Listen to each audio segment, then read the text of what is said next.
This is Apollo Control at 9 hours 12 minutes. Apollo 17 now 41,677 nautical miles from Earth. Velocity 9,159 feet per second.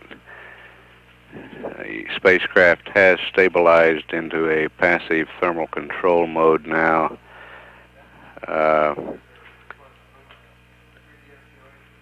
Is completing one revolution every 18 minutes. This is Apollo Control at 9 hours 26 minutes. The booster systems engineer has advised Flight Director Pete Frank that a second mid-course correction for the S-4B, the third stage of the launch vehicle, will be required. This maneuver is performed with the auxiliary propulsion system of the S-4B, and the booster systems engineer will command this burn at 11 hours 15 minutes ground elapsed time. The magnitude of the burn is not known at this time. That will be determined shortly before the mid-course is performed. Purpose is to tune up the trajectory to more precisely target the S-4B stage to the desired impact point on the lunar surface. Tracking to this point of the spacecraft indicates that a mid-course correction will probably be performed for the spacecraft at the scheduled mid-course correction number 2 time of 35 hours and 30 minutes. Preliminary look, this is a very early look, shows it to be about 10.5 feet per second, but that will be refined as we get closer to the time. At 9 hours 27 minutes, this is Mission Control, Houston.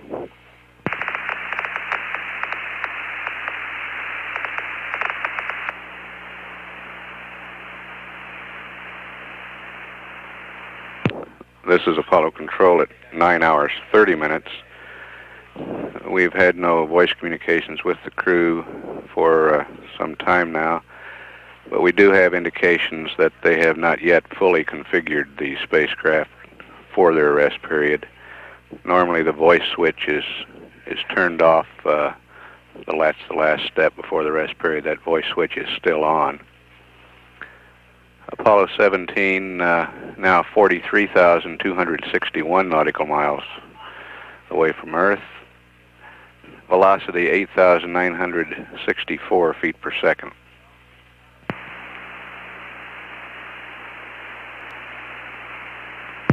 This is Apollo Control at 9 hours 48 minutes. From the data that he is receiving, the flight surgeon, Dr. Sam Poole, reports that he believes spacecraft commander Gene Cernan is asleep. Cernan is the only member of the crew who is wearing the biomedical harness during the rest period, and therefore is the only one that flight surgeon is getting measurements on. But the indications are that that Cernan is asleep, and apparently the entire crew has gone to sleep. Apollo 17 now 44,749 nautical miles from Earth. Velocity 8,794 feet per second. The awake clock is operating in the control center, shows wake up for the crew in 5 hours, 10 minutes, 37 seconds.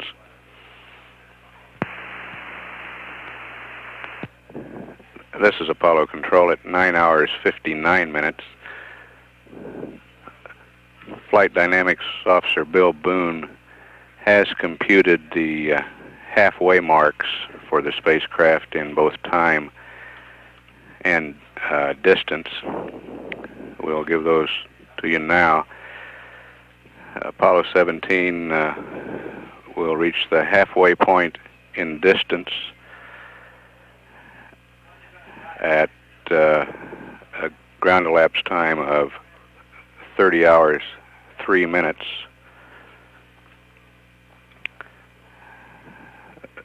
Its distance from both the moon and the Earth at that time will be 114,787 nautical miles. Its velocity reference to the Earth will be 4,522 feet per second. Reference to the moon, 3,826 feet per second. The halfway mark in time will be reached at a ground elapsed time of 43 hours, 8 minutes, 6 seconds. At that time, Apollo 17 will be 144,924 miles from the Earth, with an Earth referenced velocity of 3,551 feet per second. And it will be 87,561 nautical miles from the moon, with a moon referenced velocity of 3,403 feet per second. Apollo 17 will cross the lunar sphere of influence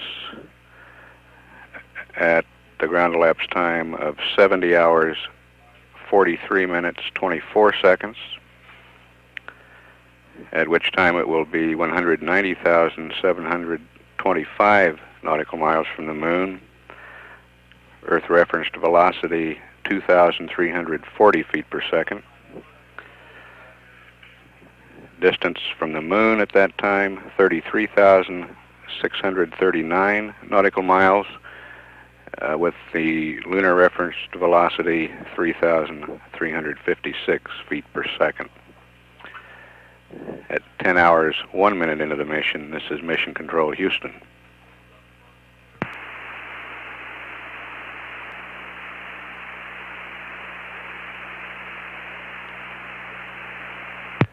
This is Apollo Control at 10 hours, 29 minutes. Apollo 17 now 48,070 nautical miles from Earth. Velocity 8,434 feet per second.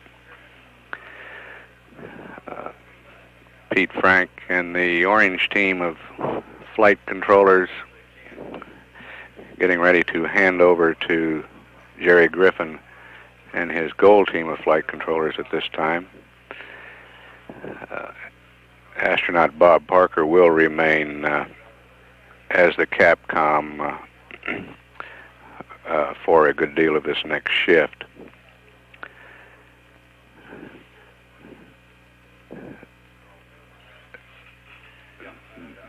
Several spurious master alarms that were seen while the spacecraft was still in Earth orbit are as yet unexplained. There are no obvious reasons for them. The spacecraft experts in the back rooms, the support rooms here at the Mission Control Center are still tracking this situation. It's not considered a serious problem. The more recent master alarms that have occurred during this shift and during the trans-lunar coast phase after Apollo 17 burned trans-lunar insertion are attributed to a higher than normal oxygen flow at regular intervals into the cabin.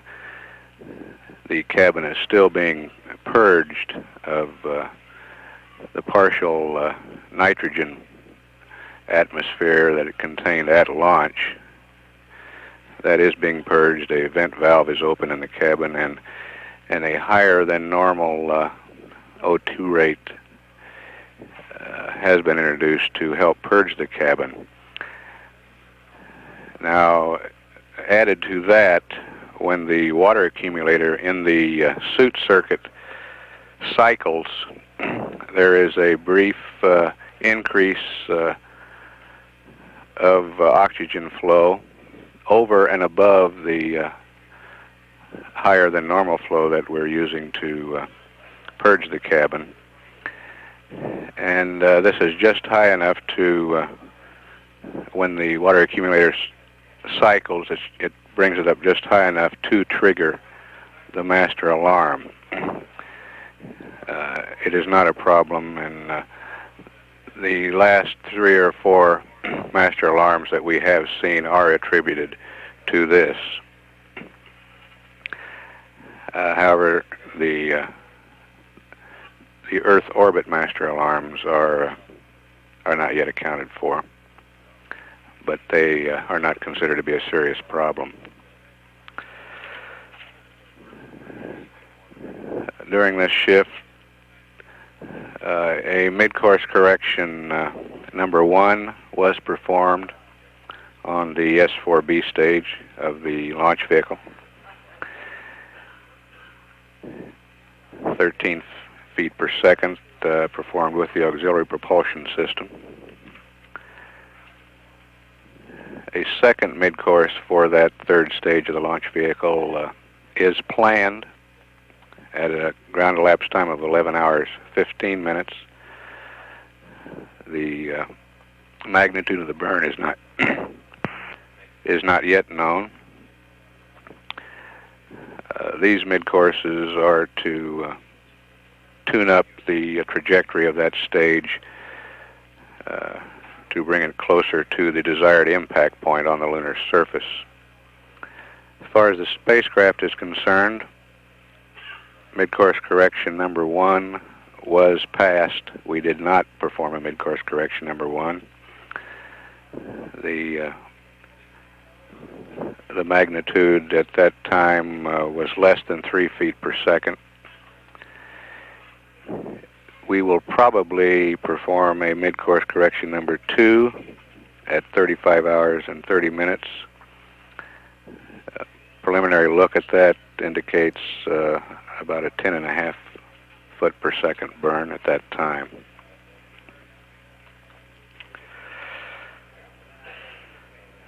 The mission is going well. We have not heard from the crew for some time now and are confident they are asleep. The spacecraft is in passive thermal control mode, stabilized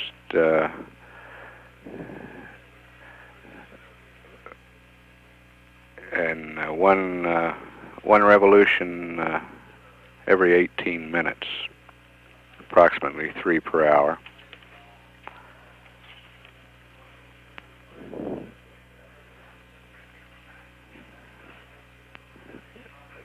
Crew is scheduled to be awakened 4 hours 24 minutes from this time. At 10 hours 35 minutes into the mission, this is Mission Control Houston.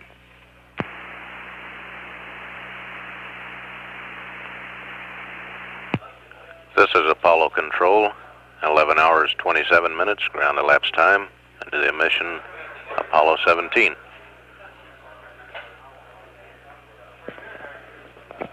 Approximately 11 minutes ago, as you were 6 minutes ago, the S4B corrective burn was performed roughly 14.2 feet per second to modify the trajectory of the S4B 3rd stage of the Saturn V, targeting for impact just west of the crater Ptolemaeus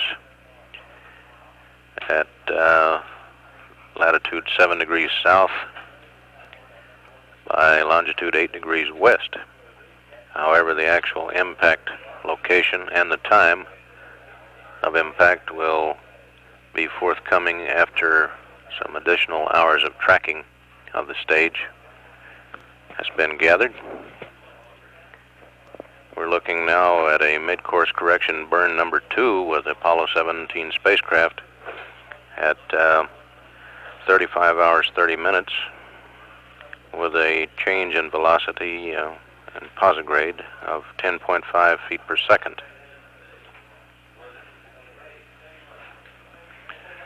Some 3.5 hours remaining in the crew rest period. All three apparently sound asleep at this time. In the passive thermal control mode, in which the spacecraft is spinning at some 3 revolutions per hour.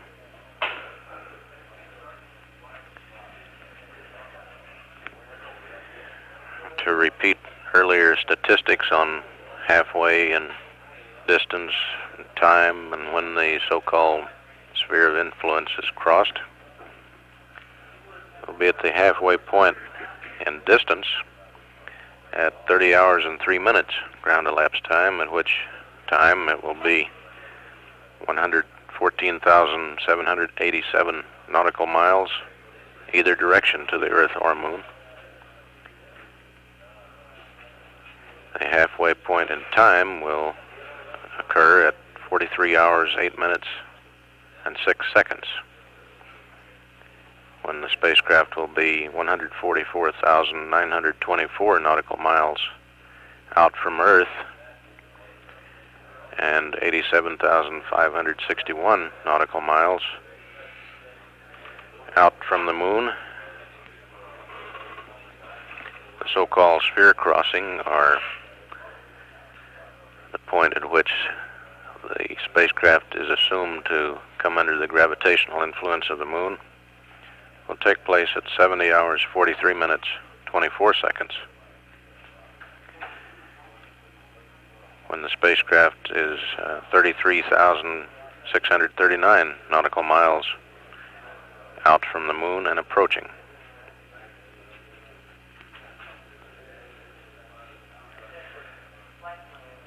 The air-ground circuit has been up all of this time since the crew has retired for a fairly brief rest period. And at this time we will take down the air-ground circuit until a wake-up call is made, some 3 hours, 29 minutes from now. And at 11 hours, 30 minutes ground elapsed time, this is Apollo Control.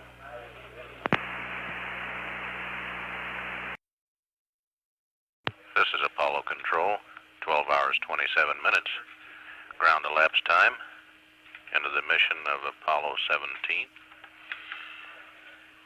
And Apollo 17 at the present time is 56,948 nautical miles out from Earth at a velocity of 7,609 feet per second.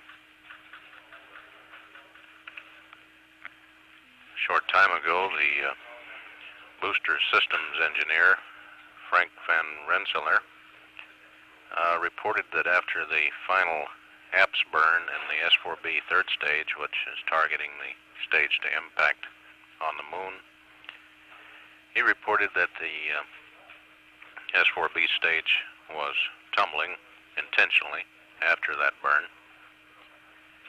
And as he gathered up all his documents and packed his briefcase, on the flight director loop, he said, I've enjoyed working with you on the Apollo program. And flight director in training, Neil Hutchinson, replied, it's been nice riding with you. The riding implication being that we were riding on his launch vehicle. Van Rensselaer is a Marshall Space Flight Center engineer detailed to the Flight Control Division here at Manned Spacecraft Center.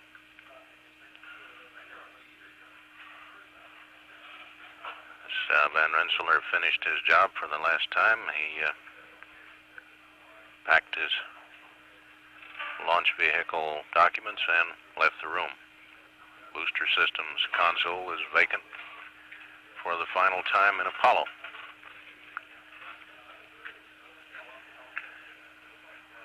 Some 2 hours and a half remaining in the crew sleep period. No no word from the crew. They have not talked to the ground or vice versa in the last several hours. And at 12 hours, 29 minutes, this is Apollo Control.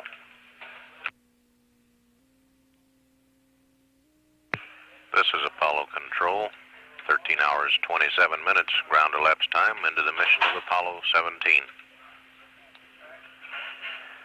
The spacecraft presently is 61,186 nautical miles out from the Earth, decelerating slightly in its velocity, now 7,272 feet per second. Crew has another hour and a half of sleep period remaining. Will be wakened about 2:30 Central Time. This is a rather short sleep period, slightly under 6 hours.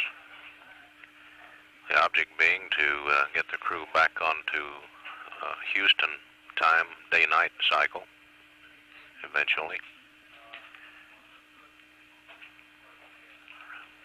The cycle was disturbed somewhat by the initially what would have been a night launch and ended up being a morning launch, early morning launch, at least in Cape time.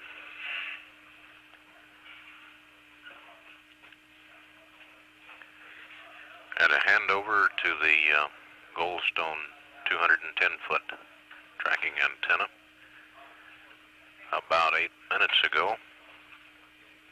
And that station at the present time is handling spacecraft data, and when the crew awakens, we'll handle the voice transmissions between the control center and the crew of Apollo 17.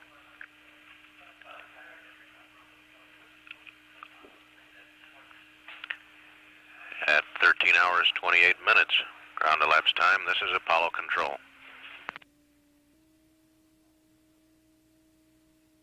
This is Apollo Control at 14 hours, 27 minutes, ground elapsed time into the mission of Apollo 17. Slightly more than a half hour remaining until spacecraft communicator Robert Parker wakes the crew of Apollo 17 up after a brief 6-hour rest period. Apollo 17 presently 65,273 nautical miles out from Earth. Velocity now 6,974 feet per second.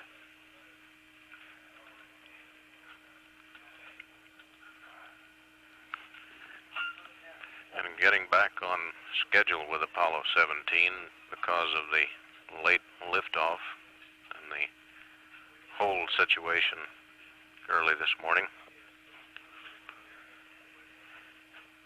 The translunar injection burn was targeted to get the spacecraft at the moon or into lunar orbit at about the same actual time as it would have had we launched on time at 8:53 p.m. Last night Central Time.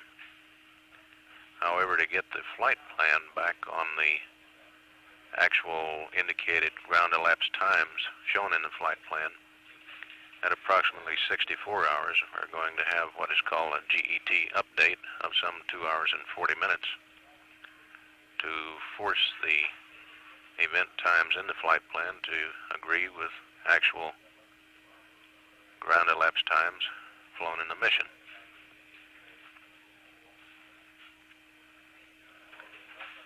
We'll come up again in about a half hour as Parker makes his initial wake-up call to the crew.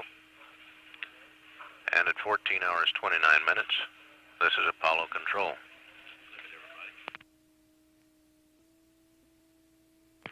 This is Apollo Control, 14 hours, 57 minutes, ground elapsed time into the mission of Apollo 17.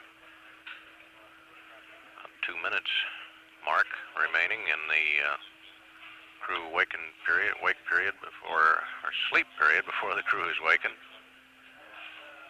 Spacecraft communicator Bob Parker should be calling them shortly. We'll stand by for that first wake-up call. Rather slack day as far as crew activity today.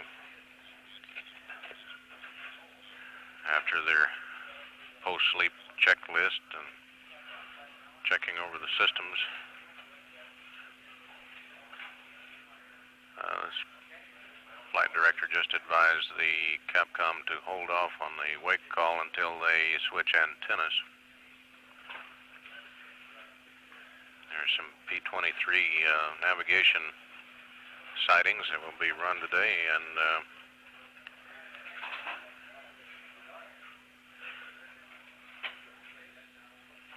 that apparently is about all the activity scheduled during this work period. However, there will be at 35 hours and 30 minutes a mid-course correction number 2, which this time looks like about 10.5 feet per second.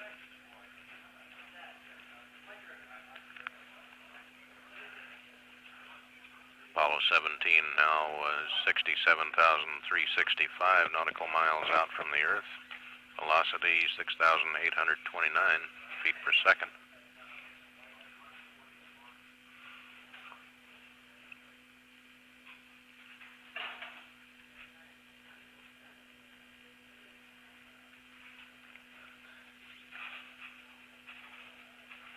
Spacecraft communicator Bob Parker has been joined at the Capcom console by backup Apollo 17 Commander John Young.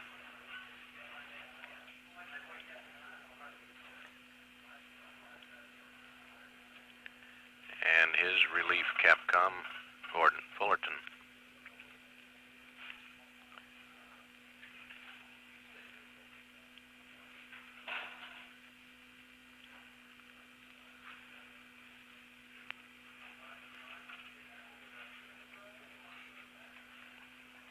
Standing by for the antenna arrangement to be sorted out.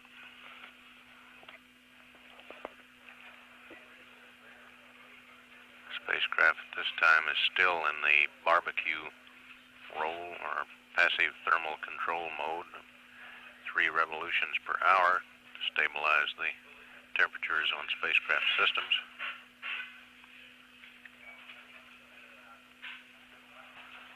We'll open up the air-ground circuit for the first call when it does come at 15 hours and 1 minute.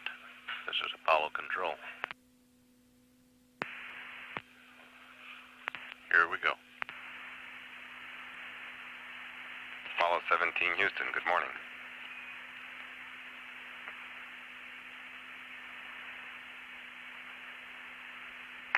Hello, Robert. Glad to have you with us again. You guys got a good night's sleep, we think. Well, I tell you, it was look forward to.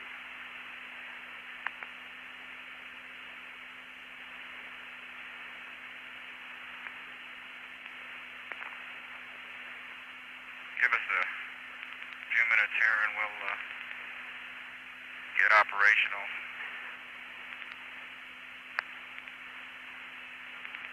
Roger. Give us a call when you're ready to talk to people.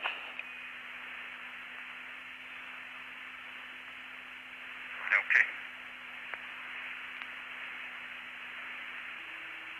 Yeah, from the looks of things, Bob, down there, it looks like getting off last night was a good idea. Got a new Capcom now, Gino. Why, it looks kind of cloudy down there? Yeah, hello, Gordo. How you doing? Yeah, I'm looking, we're probably directly over just west of on the Pacific, but a beam of the bottom third of South America, I suppose, and I got North America, Mexico, and the U.S. On the top third, the top 25% of the Earth.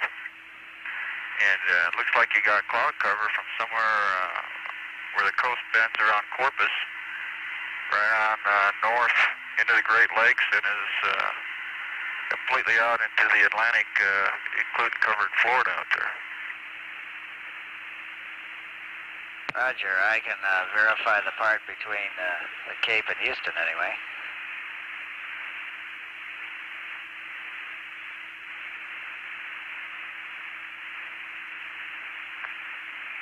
Yeah, the Gulf looks like it's pretty well filled with clouds. Looks pretty thick from here. Roger.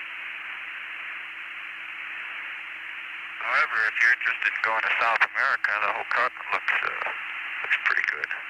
A few clouds, but for the most part, you can see the entire continent. Well, I guess it's summertime down there.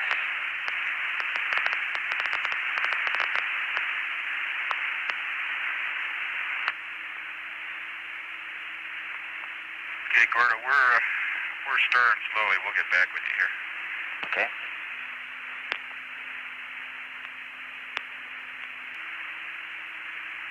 Gordo, one question. How's the spacecraft look to you?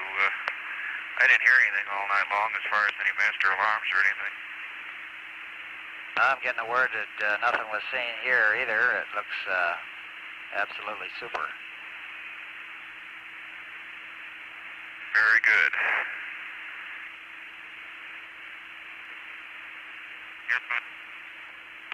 Okay, Bob, Gordo, I've got H2 heaters 1 and 2 off now. Roger, Gene. Hello, Houston, America. Go ahead, American. Okay, Gordo, we're looking over the flight plan today.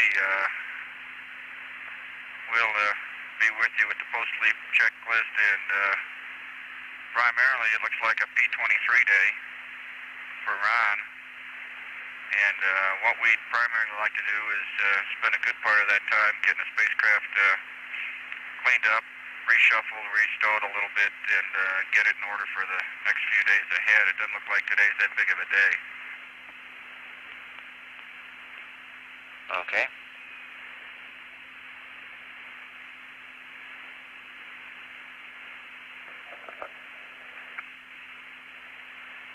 Gino, I might give you some words on what we have in mind to get the GET back in sync here, if you want to hear those while you're looking through the upcoming hours.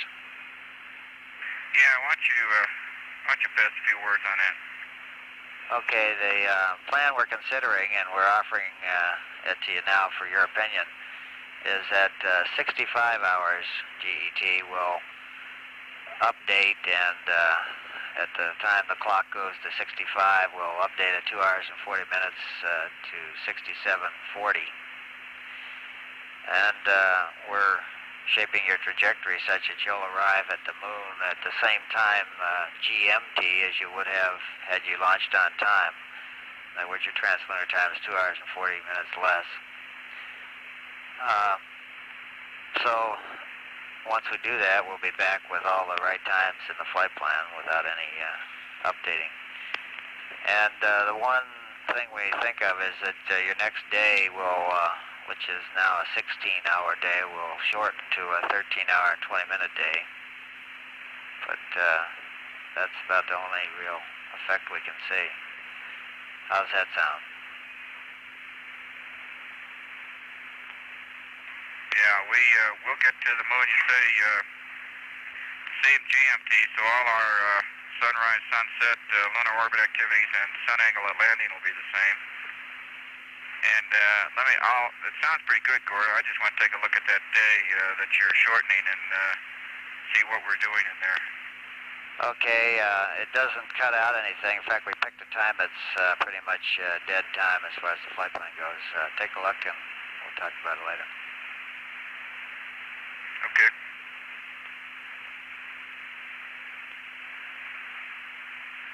Morning, Gordy. This is Jack. Morning, Jack.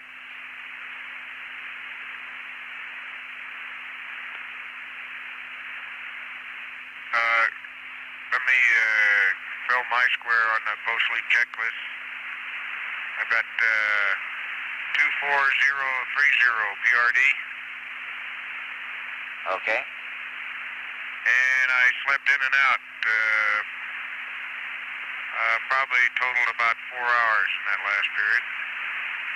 But I feel pretty good in spite of that, and expect now that I've educated myself on how to sleep, that it'll pick up the next time around.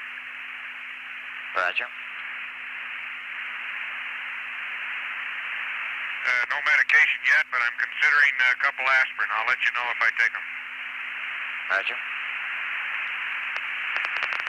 And the fluid, let's see, I guess I've had 2 of your little water measurement containers full so far, plus the meal I had in my pocket. And I'll catch up on, I think I'm a little dehydrated, I'll catch up on fluids with breakfast. Okay.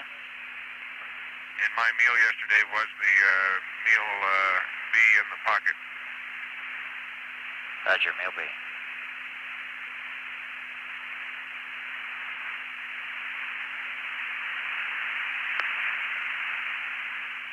And I guess consumables update, that's mainly yours.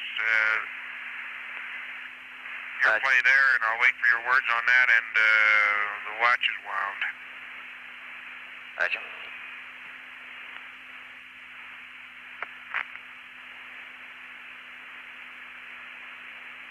Okay, I got the consumables update numbers if you're ready to copy. Not quite, Gordy. I'll give you a buzz. Okay, no hurry.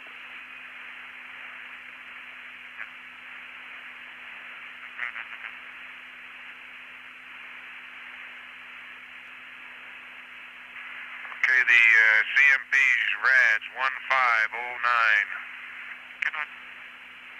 Okay. 15019. 15019. Roger. Gordy, it's Jack. How do you want to send the consumables information? We were just discussing that here. In flights gone by, there was a place in the flight plan, a little form to fill out, but we're trying to figure out if there's such a place in the current data file. Do you know of one? Well, I tell you what I've got. I've got the consumables curves, and if there are any major changes to those curves, I guess you could give them to me, and I'll put them on as points.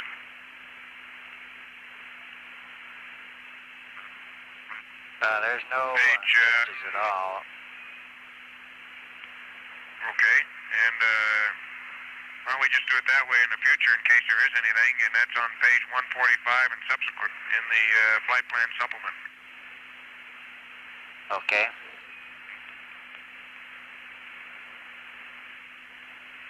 Looks like you took good care of my systems last night. No troubles at all.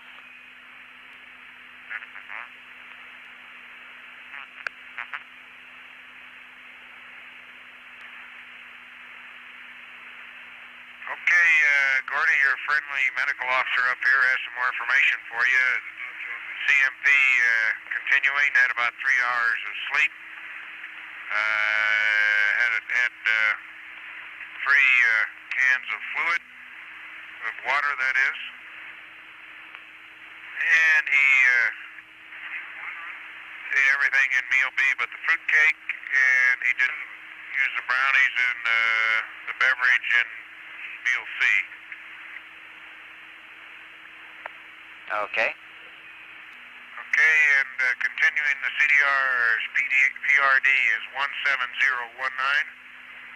He had 3 hours of fair sleep, no medication, and 1 1/2 cans of water, and 1/2 a sandwich. The CMP sleep was 3 hours. And I'll try to get more systematic as we go along here. Okay. Jack, we're assuming no medication on the CMP, is that right? That's firm. We haven't gotten that kit out yet. Okay.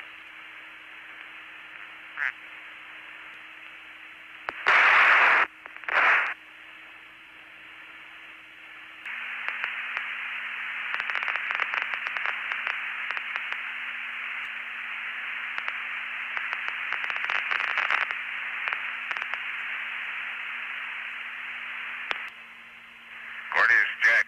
Looks like the windows have cleared up pretty well in PTC from the ice crystals anyway that were on window 1. The hatch window still seems to have a film or something on it. But otherwise, they look pretty good. Okay, sounds good.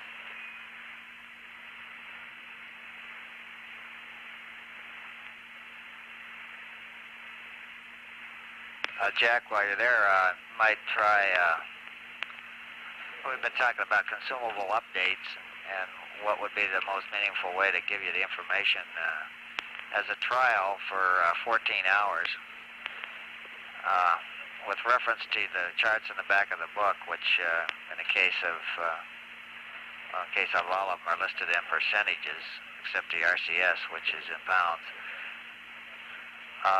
On the cryo quantities, when I take all the tank percentages and plot them, it turns out that there's no real significant difference from the lines that are plotted on either hydrogen or oxygen. On RCS, you're running about 3% ahead of the line. And if that's a satisfactory way to put it, that's the way we'll give you the updates rather than giving you every tank percent by percent. Over. Hey, that's good. That's outstanding.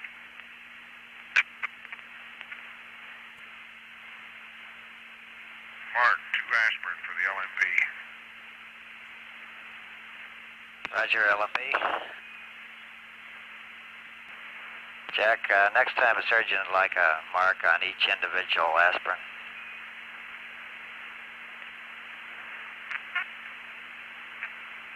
Well, I gave it to you since I swallowed them both simultaneously. Right. I knew they wanted that, Gory, and that's why I only gave you one. Okay. Would they rather have them go down one at a time?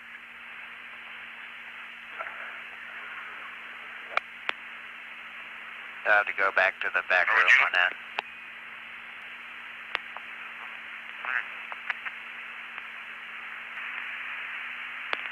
This is Apollo Control at 16 hours 25 minutes. Crew of Apollo 17 presently in a meal period. A little bit of levity a short time ago when Jack Schmitt, lunar module pilot, called down to say this is LMP Mark 2 aspirin. He had mentioned earlier in his post-sleep checklist that he was considering taking 2 aspirins. Apollo 17 is presently 72,843 nautical miles out from Earth. Velocity 6,477 feet per second. We're continuing to stand by on the air-ground circuit for further conversation as the crew finishes up their meal period and gets what few flight plan updates are involved in today's activity. At 16:26 and standing by, this is Apollo Control.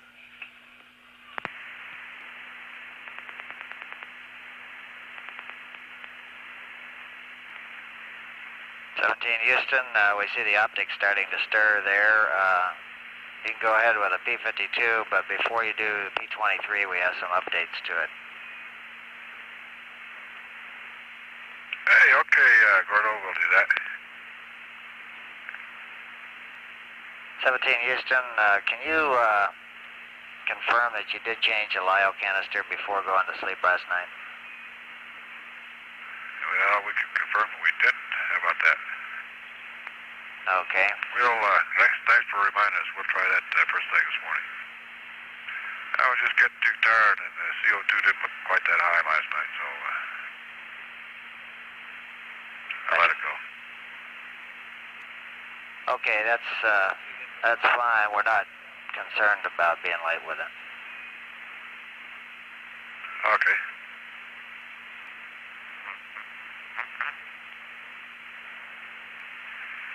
Okay, Houston, that looked like pretty good one that time. You know the star angle difference? Roger, we copy. Okay.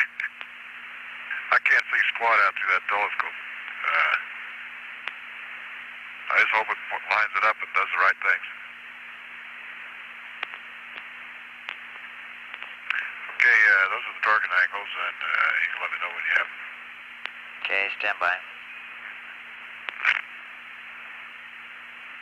The telescope's no different than any other time. There's just a lot of reflection from the lunar module. And even though everybody said that before, I don't quite believe it till you see it yourself.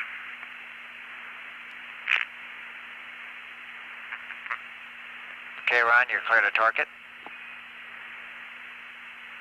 Okay, we'll torque it 5430. Okay. 17, Houston, if you can find a stenographer, I got some dictation, some pads for you, and also some flight plan updates.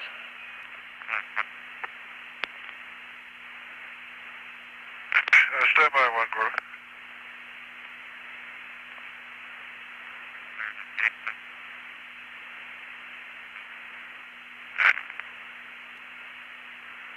Okay, Gordy, oh, okay. Stand by. Okay, Ron's ready to copy. B-37 pad first. Okay, okay, the P-37 block data for 35 hours. Well, we got 35, 45, 55, and 65. GET ignition of 03500. Delta VT is 5326. Minus 175. 08139er. For a GET of 04500. 7728 minus 177 08118 for a GET of 05500 5859er minus 175 10530 GET of 06500 4703 minus 175 129er 40.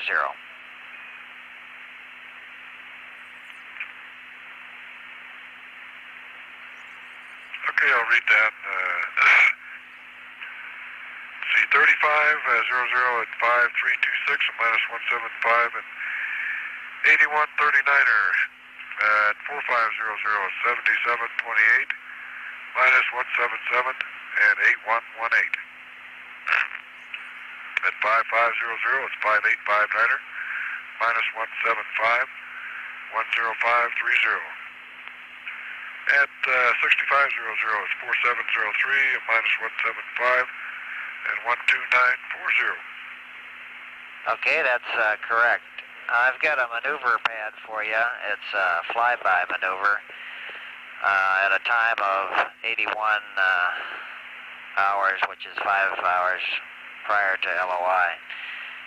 This is required because you're presently on an impacting trajectory, and this is assuming you wouldn't do mid-course 2. Mid-course 2 will put you on a proper trajectory. If you can get a maneuver pad out, I'll give it to you. Okay, that's in work.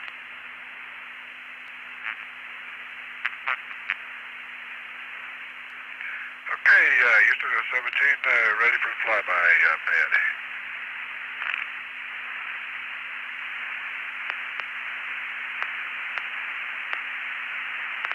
Okay, Ron, we're just watching your roll angle. We're gonna be updating the optics cal attitude, and the roll will be 164, and you're coming up on that. So maybe you want to stop the PTC near that roll angle first. Yeah, that's a good idea.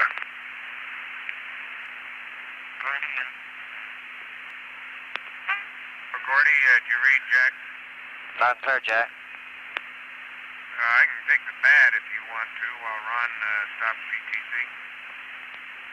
Okay, why don't I give you the update to the flight plan, since that'll give you the new attitude and also a change in a star for the P-23, and then Ron can get on with that, the pad we can get after that.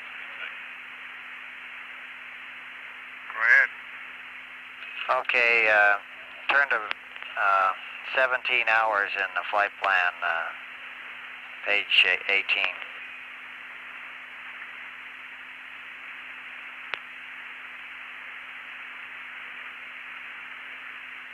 Go ahead. Okay, the Verb 49 maneuver to optics cal attitude, right at the top of the page. Cross out the attitude numbers and replace them with roll 164, pitch 301, and yaw 348 at a high gain pitch angle of -48 and a yaw of 315. Over.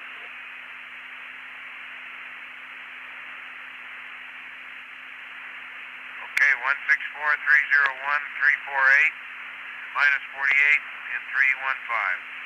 That's correct. Now go down a few lines to the sighting attitude at 17 hours and 15 minutes, and cross out that attitude and the high gain pitch angle and change to a roll of 196, pitch 304, and yaw 348. High gain pitch is a -61, and the yaw remains the same, 357. Over. Okay, 196-304-348, -61. That's correct. And now on the first star, P23, we're going to change the star, so cross out, replace the noun 70 numbers with star 21. That'll be 3 balls 21. And delete the noun 88 and the vector numbers there. Okay, star 21, and no noun 88s. Right, and over on the right where it says Mirac, you can write in Alphard. That's what 21 is.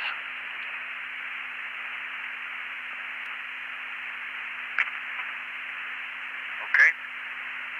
Okay, now down on the next page at 18 hours and 20 minutes, where it says optics calibration attitude, we got to put in the same thing as, same change as above. We want, instead of 175-298-330, change that to 164-301 and 348. High gain of -48 and 315. Over. Okay, 164-301-348, -48, 315. Over. Okay. Now, about 10 lines down, delete charge battery A. We're going to leave battery A charged for a while longer since we used up so much of it on the pad last night. Okay, delete battery charge A, and you want to leave it on B. Yes, right. Flip the page, might as well clean up all these checklist changes. At 19 hours and 40 minutes, change magazine Kilo Kilo to magazine November November.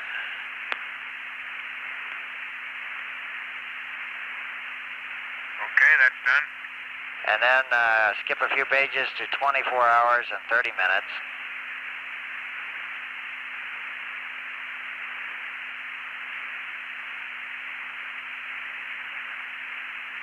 Go ahead.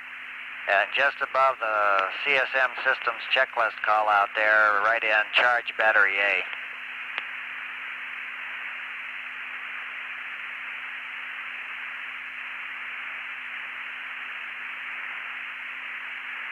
Okay, I got you. And we'll be leaving it on battery A all night long. Okay, that's all the flight plan changes. I've got that flyby pad when you're ready.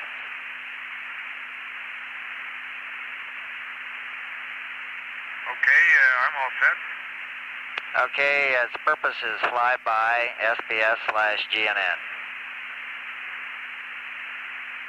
The weight is 66839er.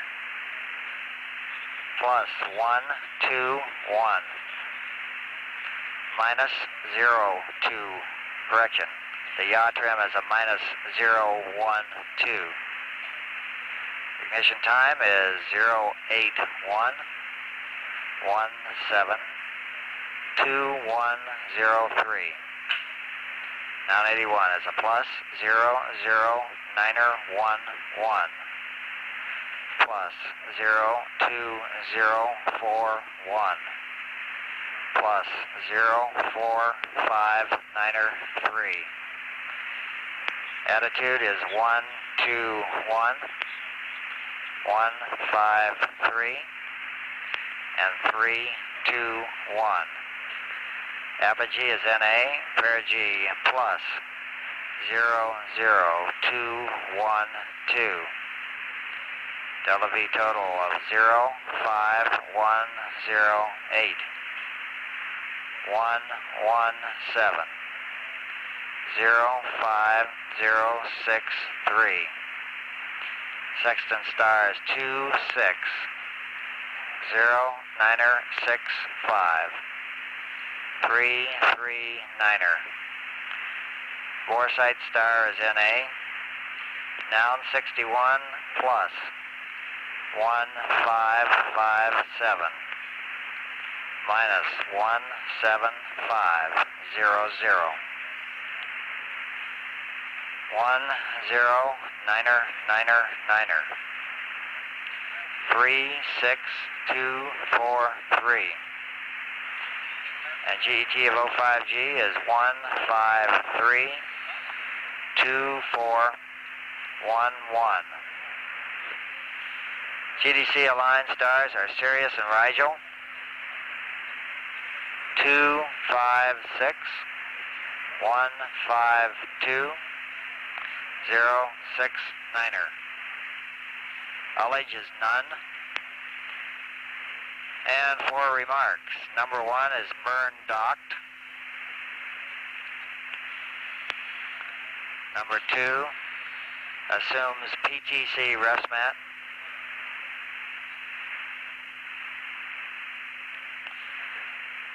Number 3, lem weight 36281. And number 4 is assumes no mid-course 2. Over.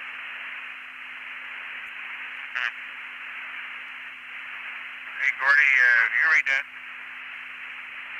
I haven't heard anything since I finished the pad, Jack. Okay, I'll push the other button then. Okay, your readback. Flyby, SDS, GNN, 66839er, plus 121, minus 012, 081172103, plus 00911, plus 02041, plus 04593, 121153321. HA is NA, plus 00210, 05108, 1170563, 260965, 339er. Boresight stars NA, plus 1557, minus 17500, 10999, 36243, 1532411.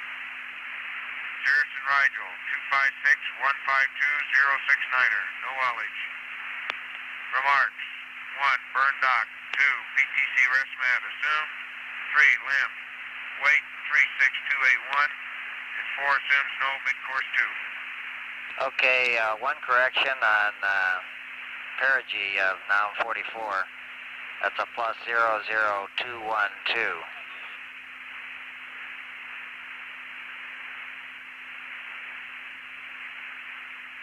Okay, 00212 plus. And one additional remark, this results in a 187-mile perigee, paraloon. Okay, I got that. Okay, for general information, we're planning mid-course 2 tomorrow at about 35:30, and it should be about 10 feet per second. Okay. Strange enough, that's even scheduled at 35:30. Roger. And one reminder to open the waste stowage vent valve as shown on the at 17 hours here. Oh, okay. We were going back to clean up. I think we owe you a Lyle canister change, too.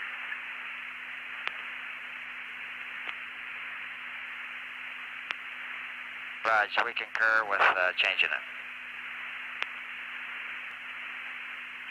And Houston, Apollo 17 will maneuver to the optics calibration attitude now. Okie doke.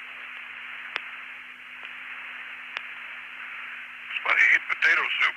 And all the soup is all around the outside of the bag, and they get a little hole right down through the middle of it.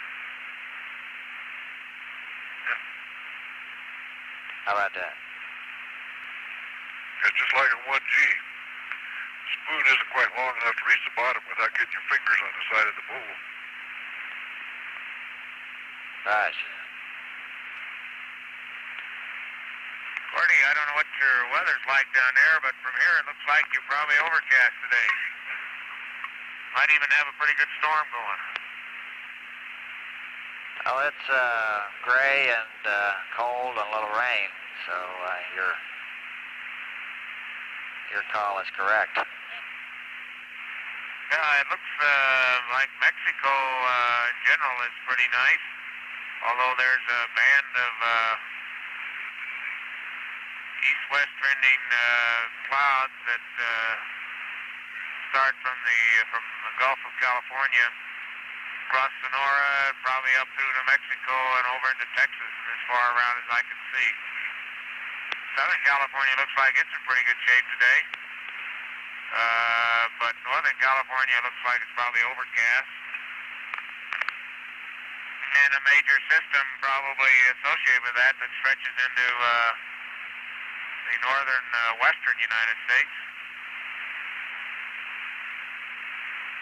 But a band of clear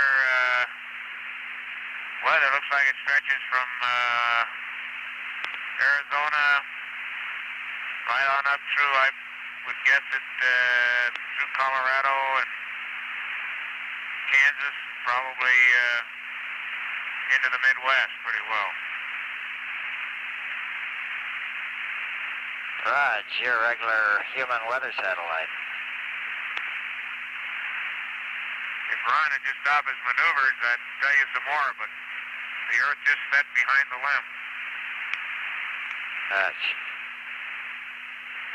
More specifically, it's set behind a rover, which may be a space first.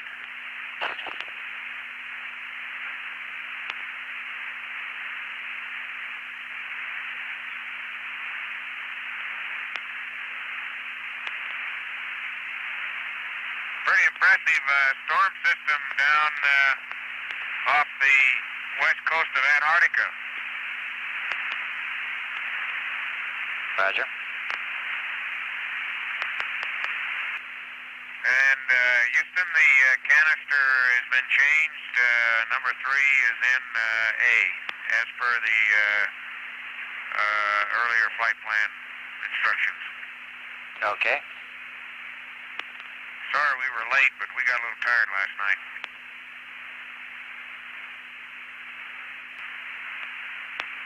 Jack Houston, we'd like you to go ahead and get that waste stowage vent open now so we can keep to the schedule on cabin enrichment. Okay, Ron's getting in. Keep nagging. Thank you.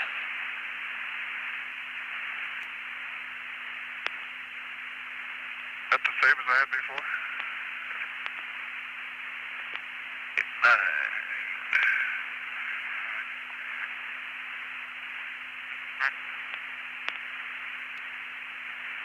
Hey, that looks like a pretty good optics count right there. That's 3 times.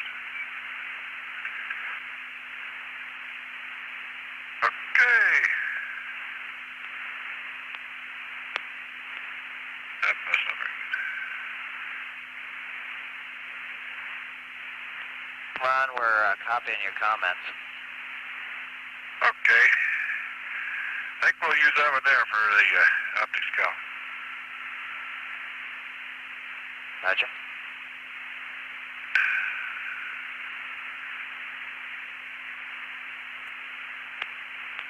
Okay, let's go to the old fighting attitude. Well, let's see, we'll put the other thing in there first.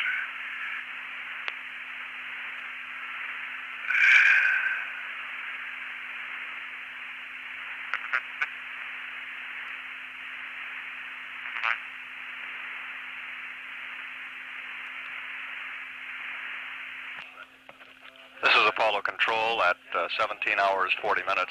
In mission control at the present time, we're in the midst of a shift handover. Flight Director Gene Kranz and his team of flight controllers coming on now to replace Flight Director Jerry Griffin. The spacecraft communicator at the present time is astronaut Gordon Fullerton. For the crew aboard Apollo 17, this is scheduled to be a relatively short and not too active period of time before they begin their next sleep period. They'll be performing a few mid-course navigation activities, also doing some routine maintenance on the fuel cells, and not a great deal of additional activity scheduled for them. Got an orange earth in the sextant. Hey, put up the old EMP now.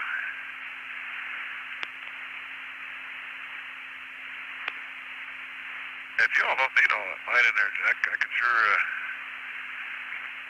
lock the window shade. Might help a little bit, really.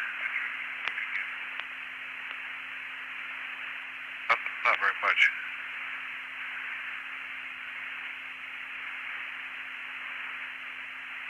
Okay, address 304. We want 06. Address 305. 2444.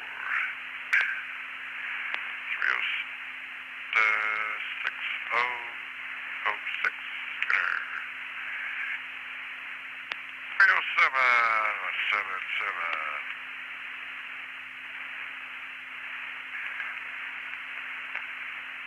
Okay, at address 310, we want 1562. Enter. 311, we want a 5205. Enter. 330, we'll over 33.7. 55, now 26. Enter. 1. Okay, R2 is a 4. Enter. R3 is a 1405.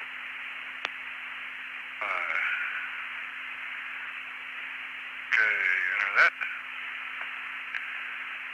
Now, we're ready to go with the first star here. 7, enter. 23, enter. 15, we don't want to do an optic scout. No, we don't want to do that. Enter.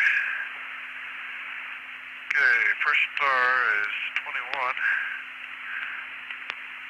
Enter. I'm going to use the air. 110. Enter. Proceed.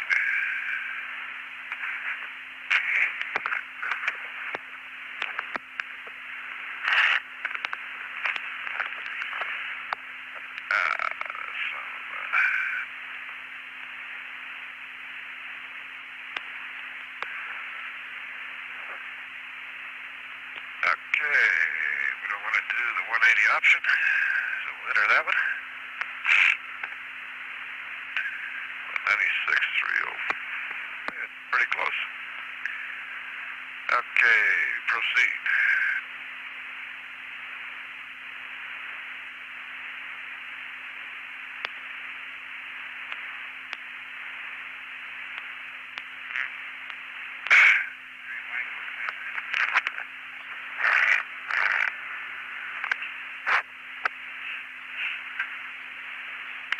Okay, we're CMC, optic zero, resolved at low. Now, we see if we can see the old star in there. Gordy, this is Jack. You got fixing that master alarm problem. What'd you do?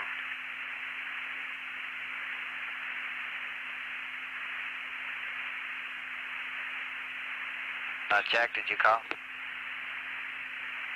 was wondering what you did to fix the master alarm problem. Let me check and see.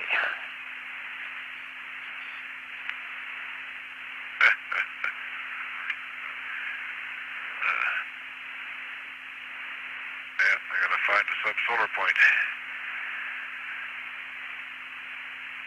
A little bit of an error, looks like.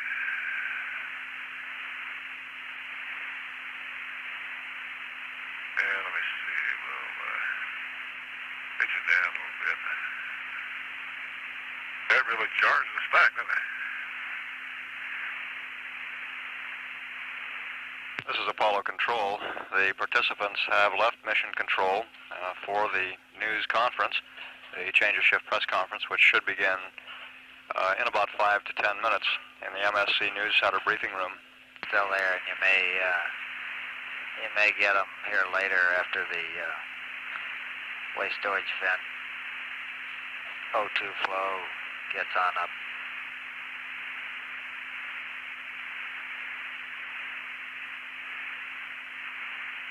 Okay, but those were associated with the accumulator, as I recall. The random ones is the ones I was interested in. They just seem to stop. Of course, we haven't been moving switches on two, but we were getting them without doing that also.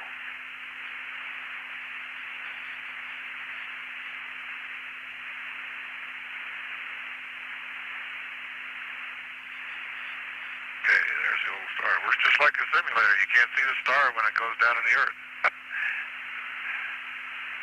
It's still being worked on, Jack, although we don't have any real concrete story to give you on it yet.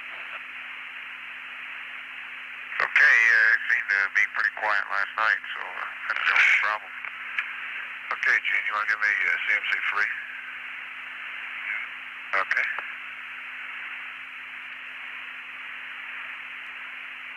Let's see, 379. Okay, that's not too bad.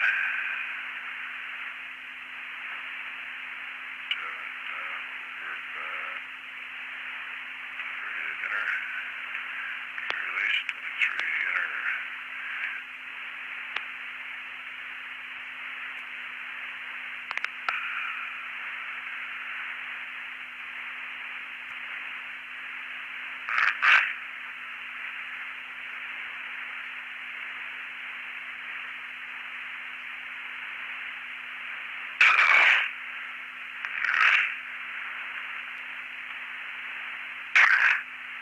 Yeah, I don't know what's...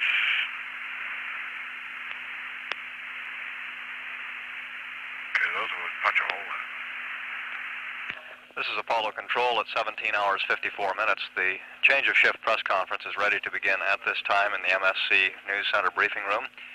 We'll take down the live air-to-ground, record, and play back immediately following the press conference.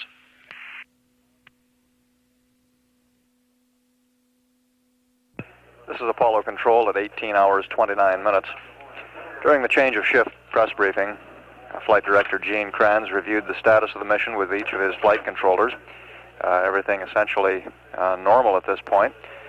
The Flight Dynamics Officer reported that they have not yet gotten sufficient tracking on the S4B trajectory to give an impact point based on tracking. We should have that in a matter of hours, and we'll get a report as soon as a set of coordinates for the S4B impact are available. Also, Capcom Gordon Fullerton read up a news report to the crew. And it's been relatively quiet for the past 5 or 10 minutes on the air-to-ground line. We'll replay the accumulated tape, and as soon as we've caught up with the tape, we'll stand by for live conversations with the crew. That's 5 on that star. You concur with 5 on that star, Houston? Stand by, let me check. I think it was. I'll take another one just in case.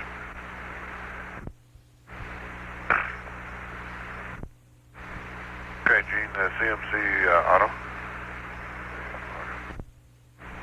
Okay.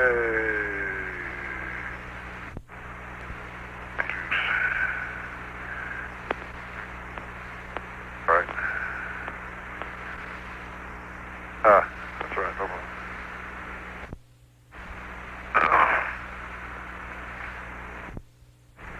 2-0, okay, Earth far horizon.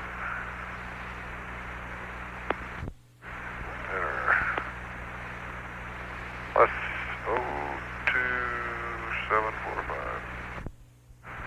Plus 99128. 28, enter. Plus 12885. 12885. 52885. Okay. It.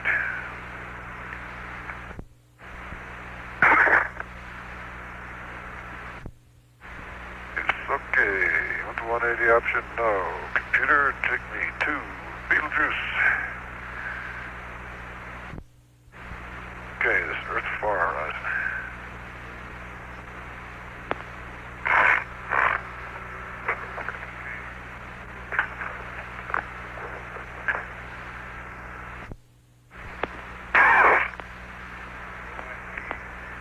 Yeah, bunch of oil. Yeah, good. Okay, says we're there. Okay, see if the old star will come to the subsolar point.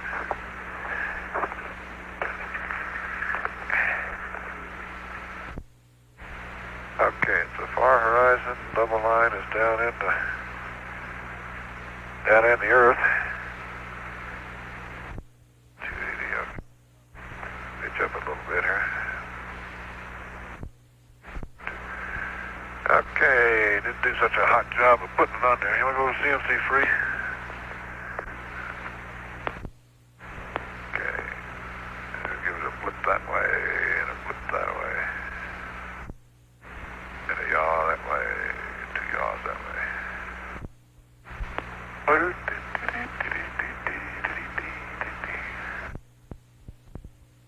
Holy mackerel.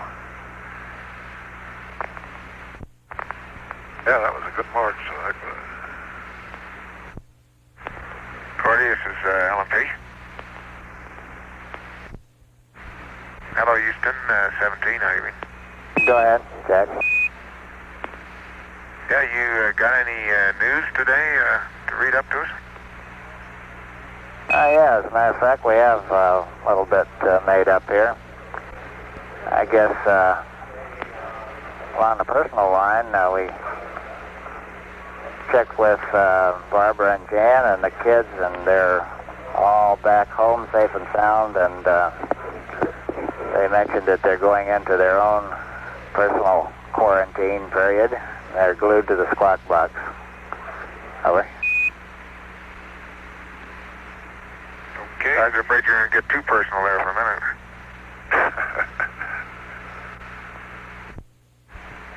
I'll run down a few quick summaries of this morning's news. Former President Harry Truman has rallied slightly despite his weakened heart and labored breathing. His doctors report that their main worry is whether his heart is strong enough to withstand the physical strain of 88 years. Despite the slight rally, Truman's condition is still considered critical. In Paris, Henry Kissinger met with Hanoi's Le Duc for 4 hours yesterday and planned secret talks. Paris newspapers report an imminent ceasefire, but neither Kissinger or Tho indicate that this is true. After the 4-hour talks, Kissinger shook hands and his aide, but I had a little typo error here, but neither representative made any comment concerning their meeting. At Camp David, Maryland, President Nixon's press secretary, Ronald Ziegler, said that Kissinger and Nixon are in close communication by cable concerning the secret peace talks, but Ziegler declined to provide more information about progress in the talks. President Nixon selected Claude S. Brinegar, a California oil executive and a doctor of economics, to be Secretary of Transportation, succeeding John A. Volpe. Volpe will become the U.S. ambassador to Italy. Here's one concerning last night's launch. Mrs. Spiro Agnew reportedly made a wish on a falling star just before the delayed launch of Apollo 17. Sitting beside her at the VIP viewing site was Barbara Cernan, who said that she was nervous when the liftoff was postponed. She added, but Al Bean was there with me. He said not to be concerned. Mrs. Cernan was accompanied by her daughter Tracy and her mother, Mrs. Jackie Ashley.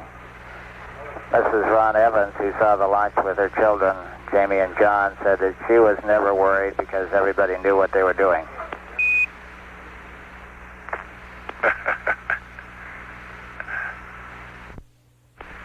Good summary, Gordo. We thank you and our best wishes for the return to health of Mr. Truman.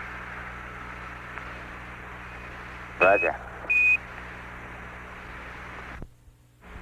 Gordo, we were figuring up here, we probably launched on the 6th of December in Houston and on the 7th of December in Florida.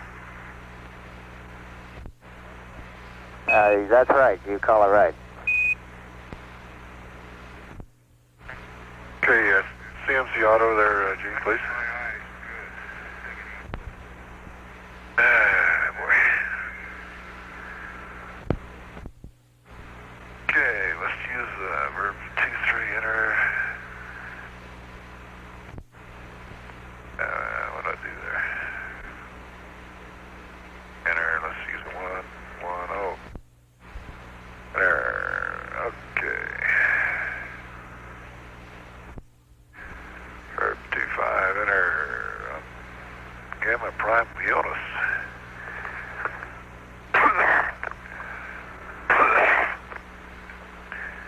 Okay, minus 8490. 84900, I mean. Plus 40299. Plus 40299. Enter. Plus 34176.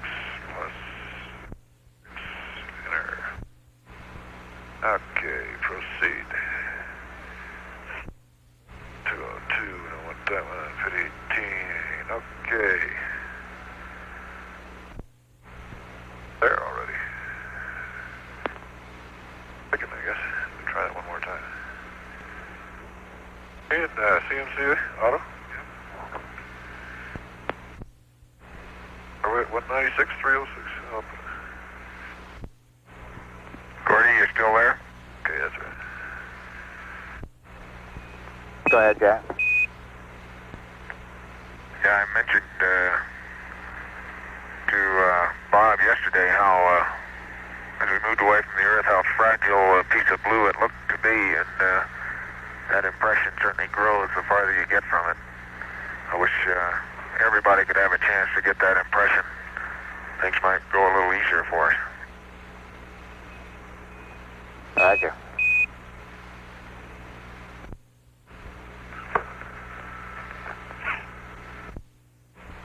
Okay, Gene, you want to CMC free?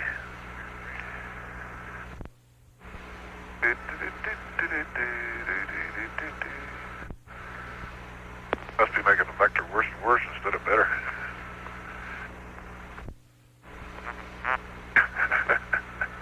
Well, it was on the sub-stutter point that time, except it's halfway through the Earth almost. Not really.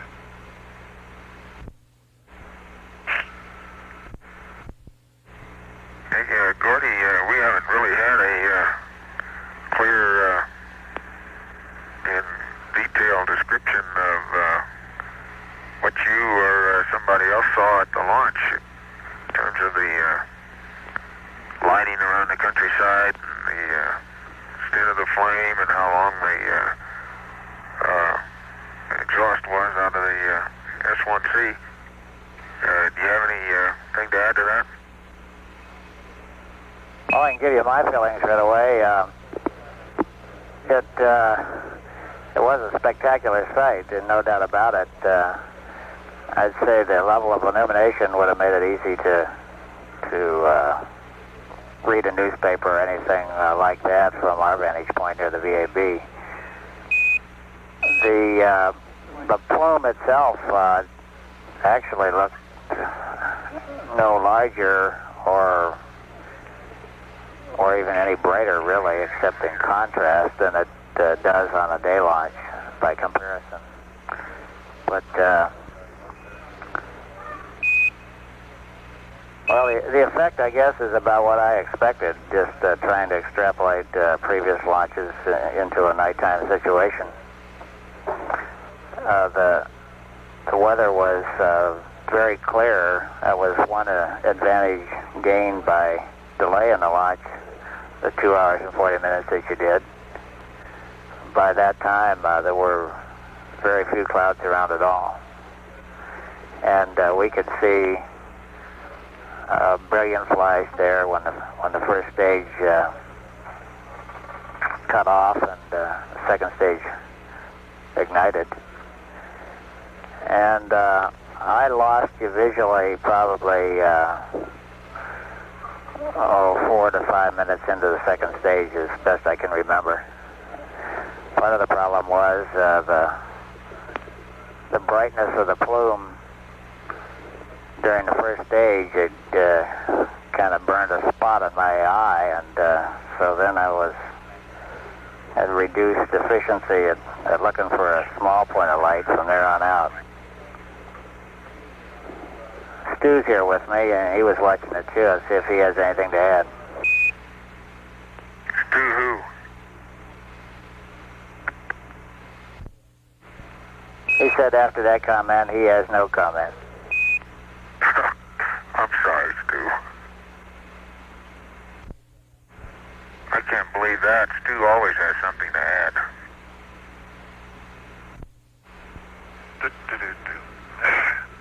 Houston, in case you just noticed, I forgot the Bird 67 until just now. Although in reality, all we're trying to do here is get a delta H measurement anyhow. And Houston, do you have any feel yet for what the delta H is mine has been? Stand by, Ron. Ron, it's Houston. We're not going to be able to give you a handle on the delta H until they have a chance to take all the data and reduce it and work it around a little. Oh, okay, that's mighty fine. Okay, change on CMC auto. Let's see what's the next star here.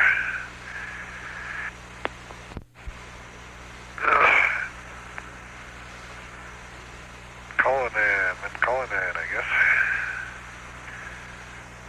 Okay, Earth far horizon.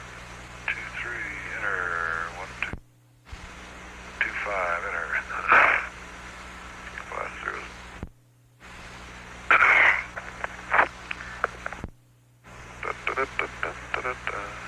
Plus 7073, enter. Plus 0644, enter. Okay, that is the unit vector of the star.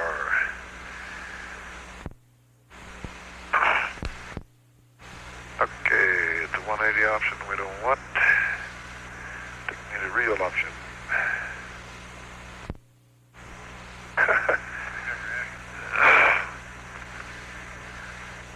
I guess we're good. Houston, you must be getting all the good data without the high gain, huh? That's affirmative, Ron. Okay. Okay, let's enter that.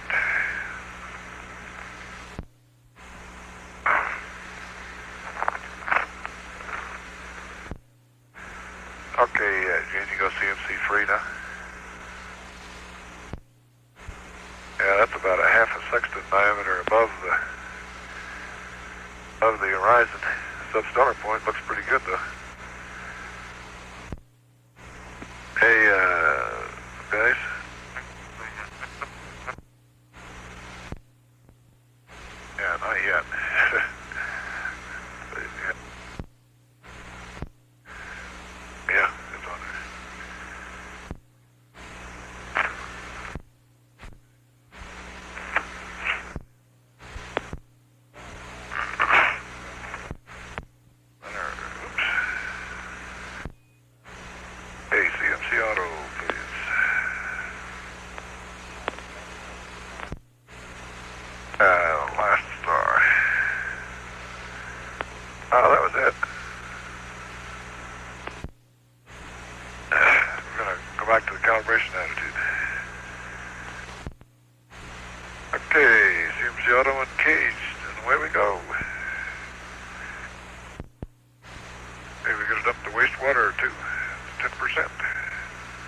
also the optics line of sight with optics 0.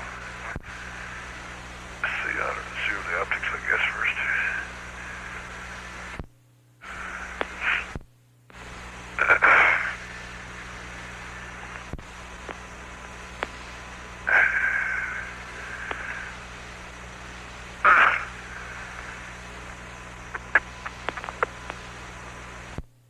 Okay, Houston, looks like optics calibration there is 995. I get that half the time, and 997 the rest, so we use 995, I guess. Roger.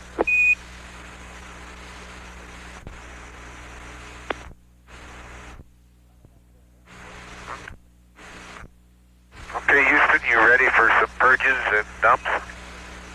Let me make sure. We're standing by.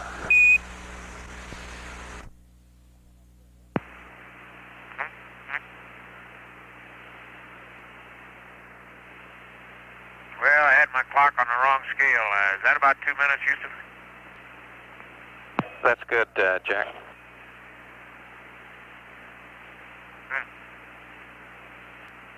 Did you copy that, Jack? They said that was fine. Yes, sir, Stu. I copied that. How are you? Okay, swinging. That's good to hear. Sure, I'm enjoying your descriptions.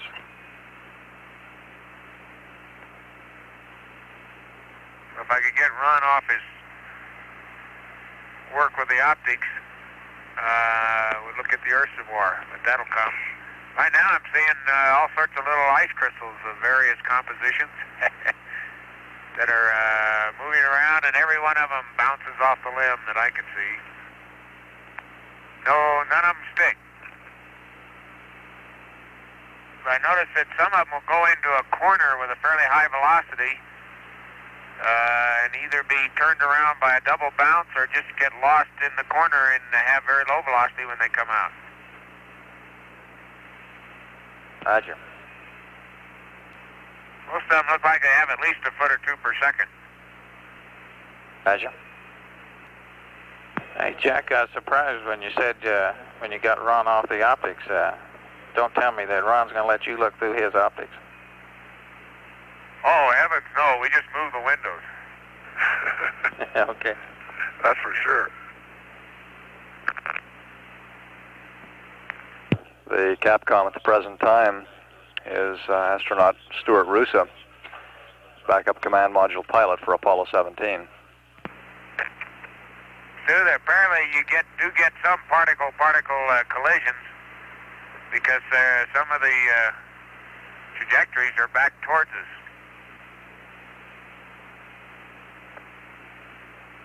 Okay, we're waiting for the explanation of that.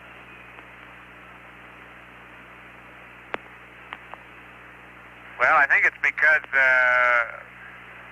the particles are, some of them, are bouncing off the limb and get out into the stream, which normally would have no collisions. How's that?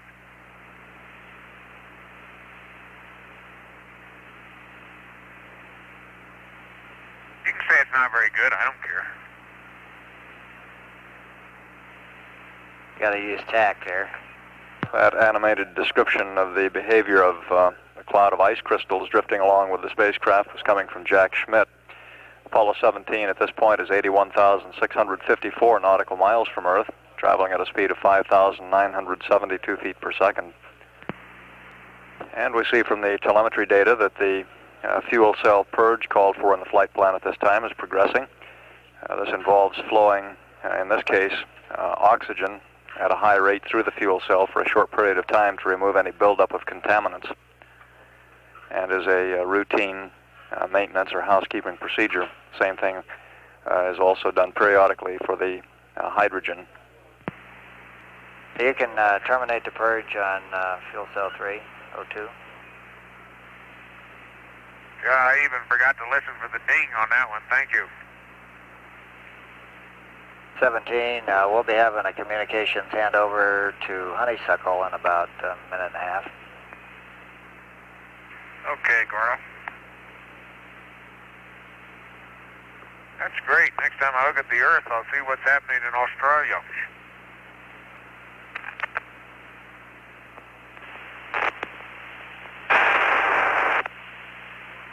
Okay, Houston, we're starting our wastewater dump. Okay. Wish us luck. Wish us luck.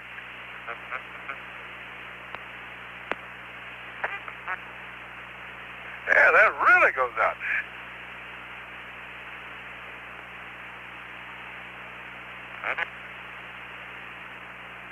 Can you give us poo and accept, and we'll give you a new state vector. I probably need one after all those marks. Okay, you've got poo and accept. Roger.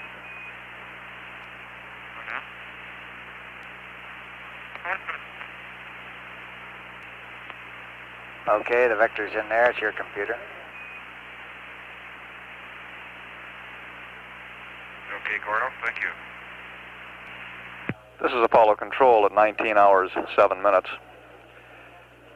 The crew aboard Apollo 17 has completed the next item in the flight plan in the way of housekeeping duties aboard the spacecraft. That involved dumping waste water. Water is accumulated in a 7 to 8 gallon tank on the spacecraft, which is produced as a byproduct of generating electricity in the fuel cells. These fuel cells generate quite a bit more water than the spacecraft is able to consume for cooling and for crew drinking purposes. The excess goes into a wastewater tank, and periodically it's dumped down to about 10%, and the crew has just completed that activity. We're going to take advantage of a relatively quiet time in the flight plan at this time to replay a portion of the air-to-ground conversations with the spacecraft, which included, among other things, a rather detailed description of Earth given by Jack Schmitt, some weather patterns. This replay is necessitated by a problem that we had with a portion of the public affairs release circuit between 4:40 and 5:05 p.m. Central Standard Time this afternoon, in which a portion of the release circuit did not receive the air-to-ground. And for the benefit of those people who missed that portion of air-to-ground, we'll replay the tapes at this time.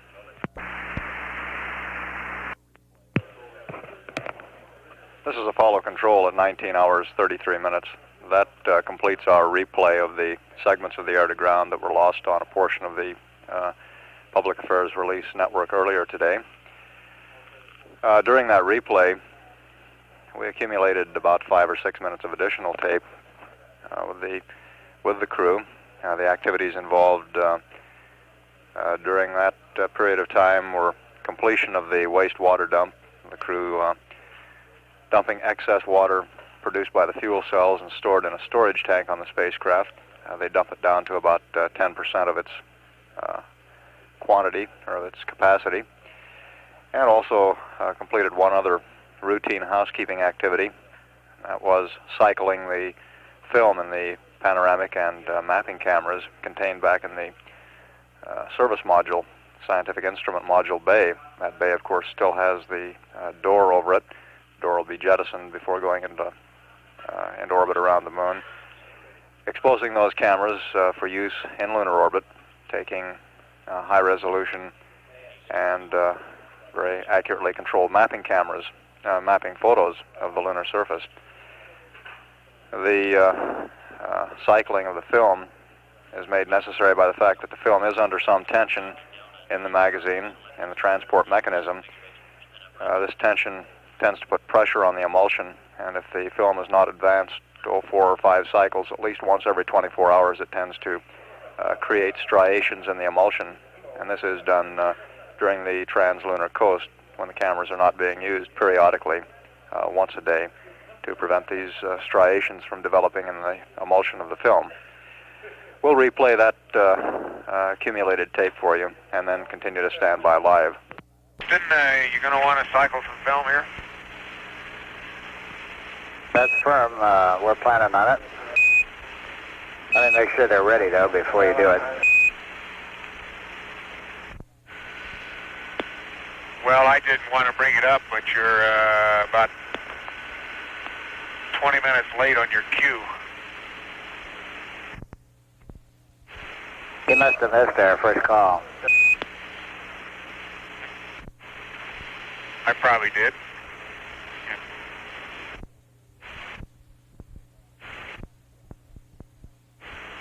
Jack, we're ready for the pan and mapping camera film cycling. You haven't started into the procedure yet, is that correct? No, not yet. Okay, at your convenience, we're ready to watch you do it. Okay, and with those last high gain, I guess they're still good, huh? You what the high gain on it? Okay, we'd like you to use pitch of -50 and yaw 320 and acquire the high gain. Okay, we'll do.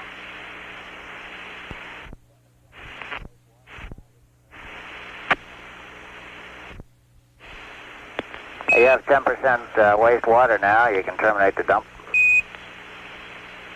Okay, we're just about there.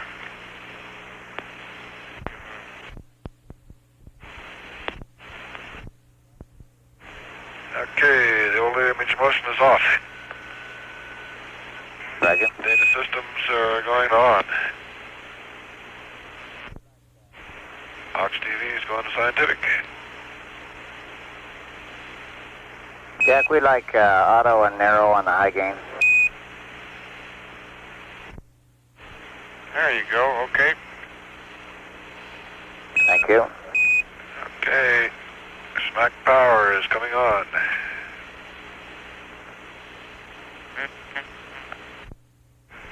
Mac camera is going to standby. Stock Max grid. Okay, mode is verified and standby. Pan camera mode, yeah. Okay, pan camera is going to power now. Barber pole. Ready. Okay, the pan camera just went to power.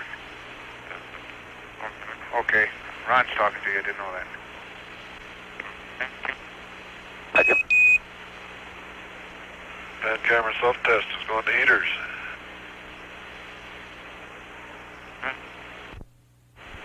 High bit rate. Okay, waiting your cue, Gordy. Okay, stand by. Okay, Ron, we're ready for the film cycle. Okay, mapping camera is going on.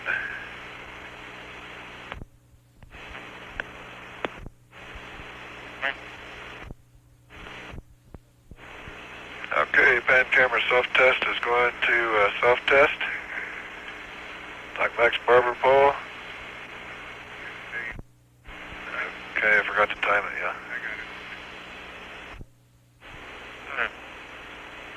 Okay, talk back went gray on the pan camera.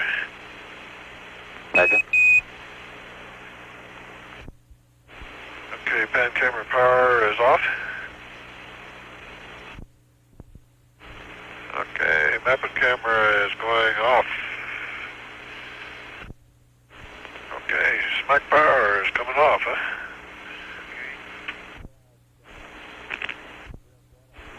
Okay, Houston, film cycling is complete. Okay, and it looked real good on both cameras. Very good.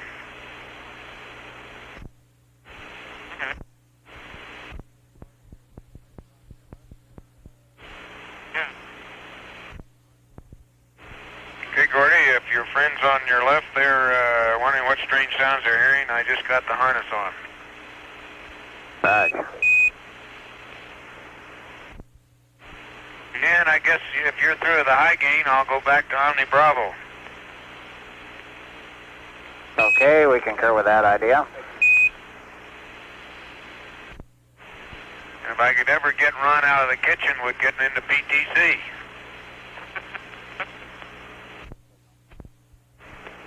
Jack, you'll be glad to know your heart's beating normally. Yeah, we have a good signal. Just so long as it's beating, Gordy. About 20 hours ago, I wasn't so sure.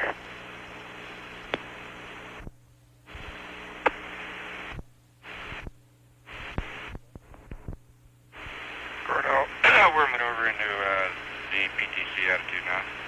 Okay.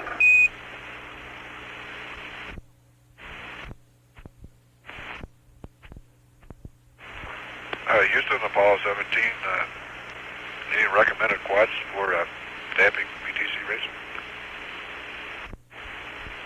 Stand by on that, Ron. We'll give it to you in a minute.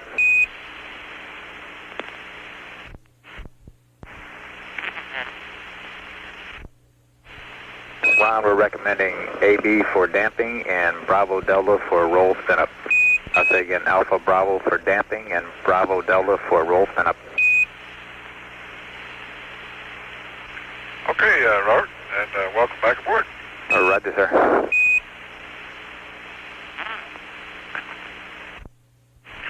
You know, this eating in zero-G is not so bad if you keep your bags right side up. If you keep it that way, you get the right perspective. There's sure something funny. You turn the bag upside down and it still doesn't fall out, you know? Right.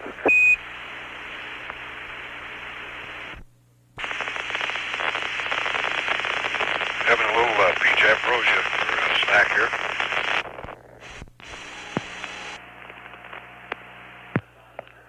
This is Apollo Control. That completes our replay of accumulated tape. We'll now stand by for any live conversations with the crew. One thing additionally that we get out of cycling the cameras, the panoramic and mapping cameras, is an indication of how they're performing mechanically. And as you heard, based on the telemetry data that we got here on the ground, both cameras appear to be functioning properly, tucked away in the scientific instrument module bay of the CSM. You also heard some conversation with Jack Schmitt, who is wearing the biomedical harness. During sleep periods, it's customary for one of the three crewmen only to wear the biomedical harness, which allows us to get heart rate during the sleep period. And the crewmen take turns wearing that biomedical harness during the sleep period. We're getting good biomedical data, good heart rate data on Schmitt at the present time. Also, Ron Evans commented on getting the spacecraft in the PTC attitude.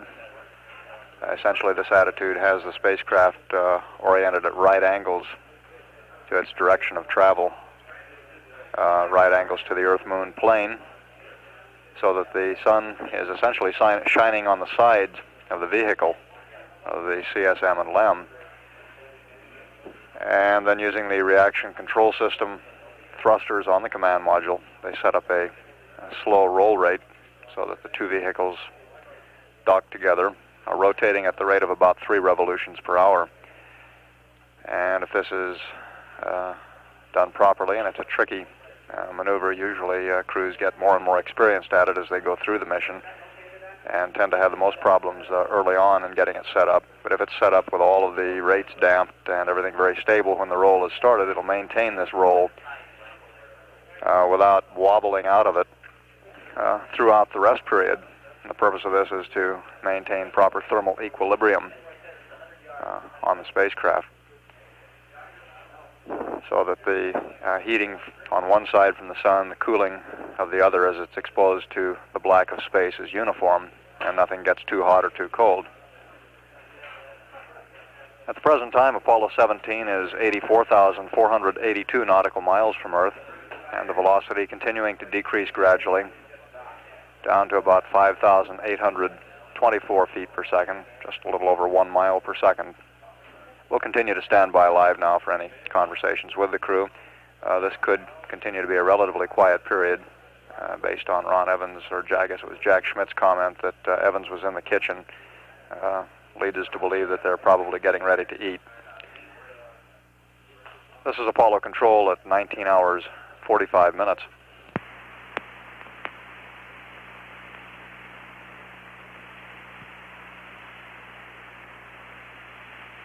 This is Apollo Control at 19 hours 51 minutes. On the telemetry data that we have here in the control center, we're watching as the spacecraft is automatically killing off its rates in preparation for setting up this passive thermal control mode. Getting the vehicles very stable, and they're measuring rate changes in thousandths of a degree per second, and when it is as essentially as stable as it appears possible to get it, they'll then fire the thrusters to begin rolling it in this slow 3 revolutions per hour rate.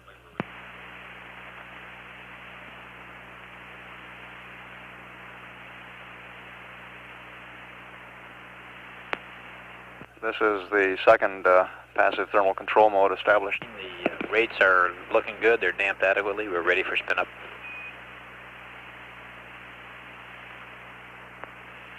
Okay, Bob.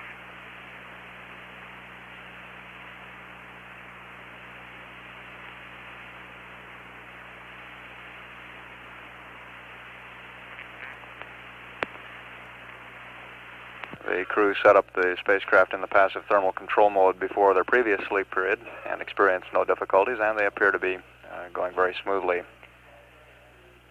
in this passive thermal control setup. You heard Capcom Robert Overmeyer, who's come in to relieve Capcom Gordon Fullerton, advise them that the rates have been killed off sufficiently to begin rotating the vehicles now.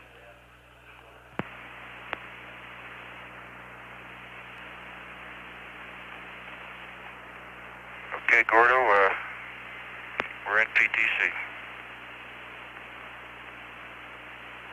Or Bob, I guess you're down there now. Roger, Gene.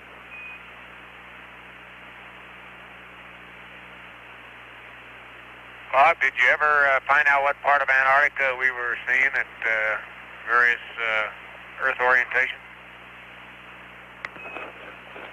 Jack, I tried that this afternoon and I couldn't get hold of anybody, and I looked on a map for a while, and I'm not sure where Little America was, and can't truthfully say I did get it. I'll keep looking at it.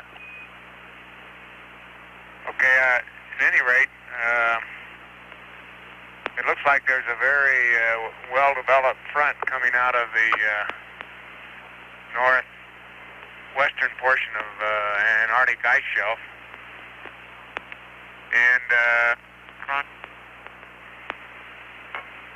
And it, let's see here. Well, stand by one. Roger. Have to change windows.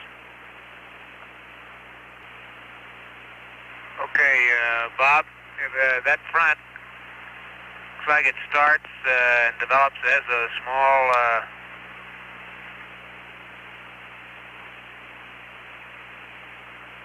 it actually seems to start with an anticyclone development off the coast of Antarctica. Moves up across New Zealand, looks like the South Island primarily. A little bit of the North Island is still visible. And into the eastern coast of Australia. And I'll give you a spot where it intersects. And crosses the whole of Australia. However, it breaks up and is not very well formed once it gets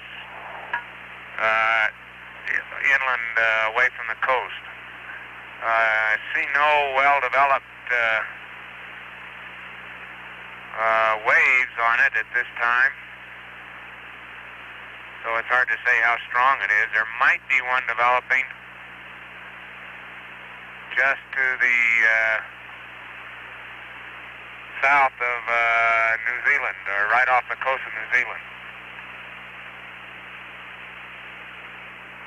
Roger, I copy that, Jack. There at least is some sinusoidal motion or appearance to the front where it's approaching.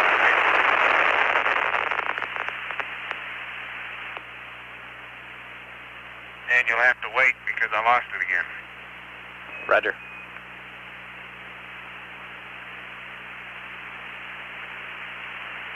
I took two 50-millimeter pictures. Mag November is on 132. Roger, November on 132. Those are pictures of the... and that was at...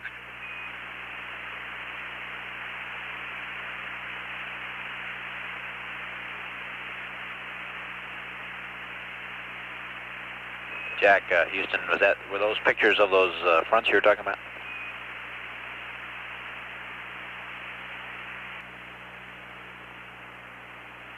That was Jack Schmitt giving us the description of the weather patterns developing off the northwest coast of Antarctica and extending up towards New Zealand and Australia. Apollo 17 at the present time is about 85,500 nautical miles from Earth and situated over the South Pacific. The spacecraft now essentially fixed with respect to the Earth and Moon, but the Earth rotating beneath it, and as the Earth rotates... Our orbital map out now, and that front is going off, crosses the coast of Australia, north of Sydney, and largely a little south of Brisbane. And swings across the whole of Australia, and seems to come, as near as I could tell, go back into the Indian Ocean about, well, where the Great Sandy Desert intersects the northwestern coast of Australia. Roger, Jack.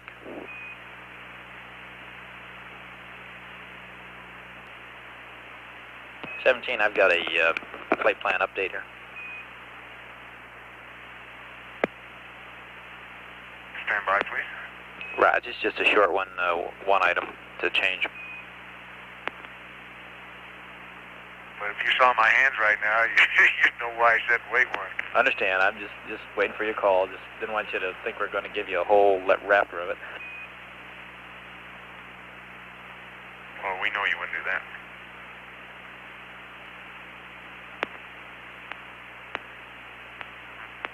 If you're eating, Jack, just go ahead and eat. This is nothing that we can just wait any time. Just go ahead.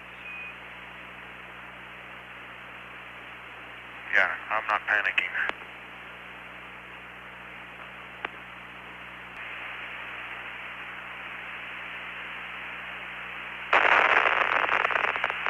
Okay, Bob, go with the update, and LEM CM Delta P at 20...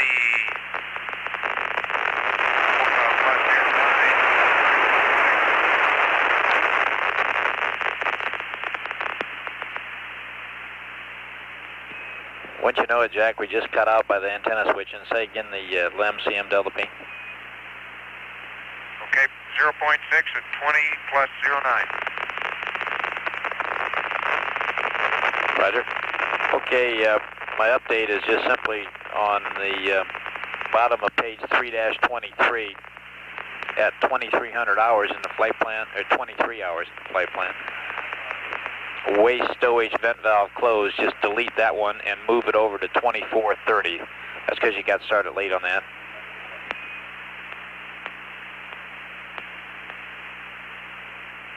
Okay, you could just say move it. Just change it down to 2430. 2430.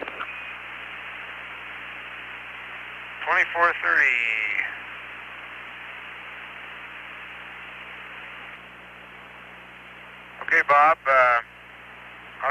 revision 1 on my previous discussion of the weather on Australia, that front does cross, probably Brisbane is probably cloudy. It does cross about that area. And however, there is a bank of clouds that runs off of it down the coastline, so Sydney is either cloudy or has some pretty nice clouds offshore. And the remnants of the front as it dissipates in the hinterland of Australia dies out at about the Great Sandy Desert, and there's not a good indication that it crosses into the Indian Ocean. But we're getting over near the limb, and that's a little hard to tell. Roger.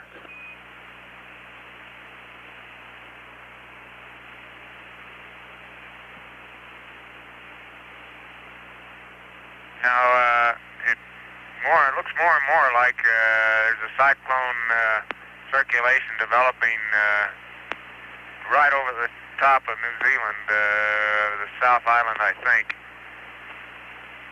And now I'm looking with a binoc, and it's much that anticyclone circulation is centered on the ice shelf, and I think that, well, I just don't know. I think that's the Ross ice shelf, but I'm not sure, off Antarctica. And the clouds from that circulation do extend over the ice shelf and barely onto the Antarctic continent. Roger, Jack.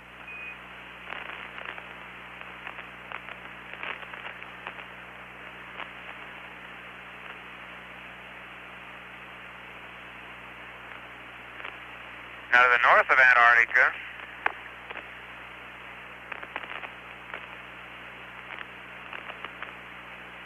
let's see, now, I've got to give you a better orientation than that. Anyway, there is a large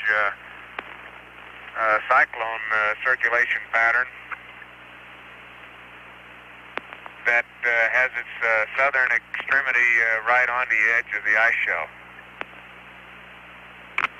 And that is east by 20 or 30 degrees of longitude of the front that I just was discussing, or where that front intersects Antarctica.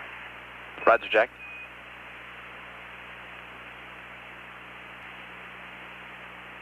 Between New Zealand and Australia, the front I was discussing previously has some fairly strong transverse cloud patterns. It's hard to say whether they're high cirrus or not, but the clear area to the south of the front suggests that maybe the jet stream is roughly paralleling that front in that area.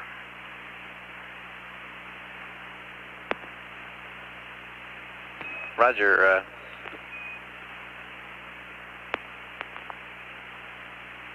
I'd have to look up and see if they do have a jet stream down there right now. If I had to guess, if you were flying west from Sydney this afternoon, you'd have a pretty strong tailwind behind you, Bob. Roger. See, did I get that right?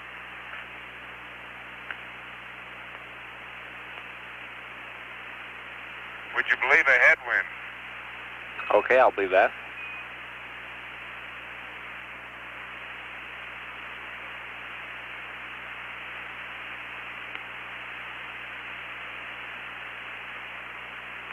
But the bulk of Australia is very clear, all the south and the north. It's just that one line of clouds that crosses the center section. Roger.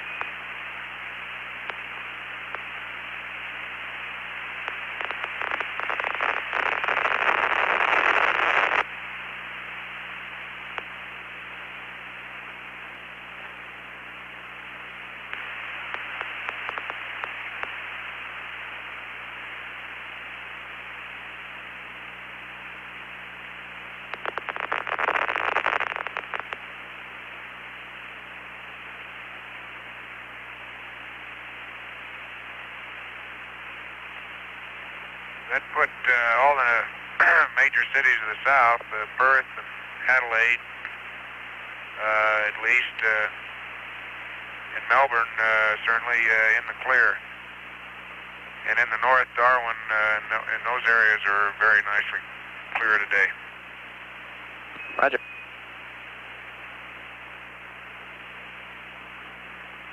I hope we can get this out to them and let them know that you're watching and tell them how good the weather is.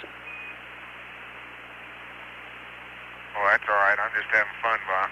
I understand. I imagine they'd appreciate it, though.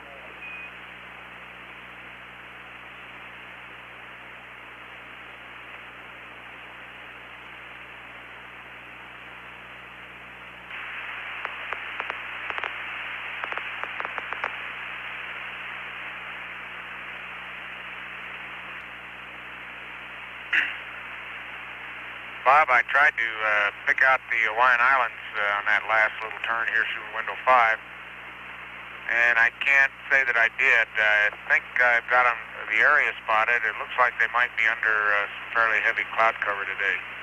I do not see the islands. I'm not sure I could if it was clear. Roger. Hey, Jack, I got some answer to your question from last night on where Little America is with respect to on Antarctica. Go ahead. There's a indentation that looks like a gulf. It's called the Ross Sea, and on the northwest edge of the Ross Sea is Little America. That's the location of it. Okay, and that would be the coast of Antarctica that sort of faces New Zealand and Australia. Is that correct? Negative, according to the map I've got. It's the Ross Sea. Looks like it'd be more facing up towards the South America area.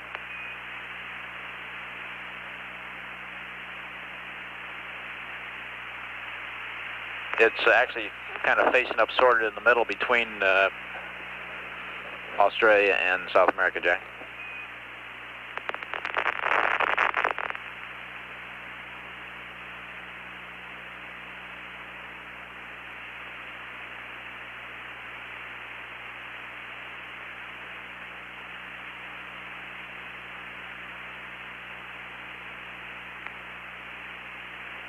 Okay, Bob, you cut out, and I presume you meant that the Ross Sea was facing north, sort of the Pacific between South America and Australia? That's affirmative, Jack. It's a very sharp indentation or sea or gulf onto the Antarctic.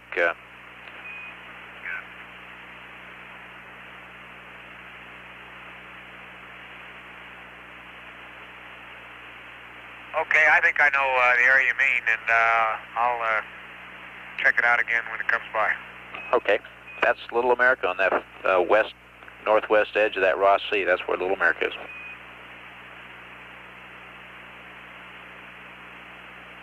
Yeah, those names are familiar. I just had forgotten my geography. I'll see if I can recognize it.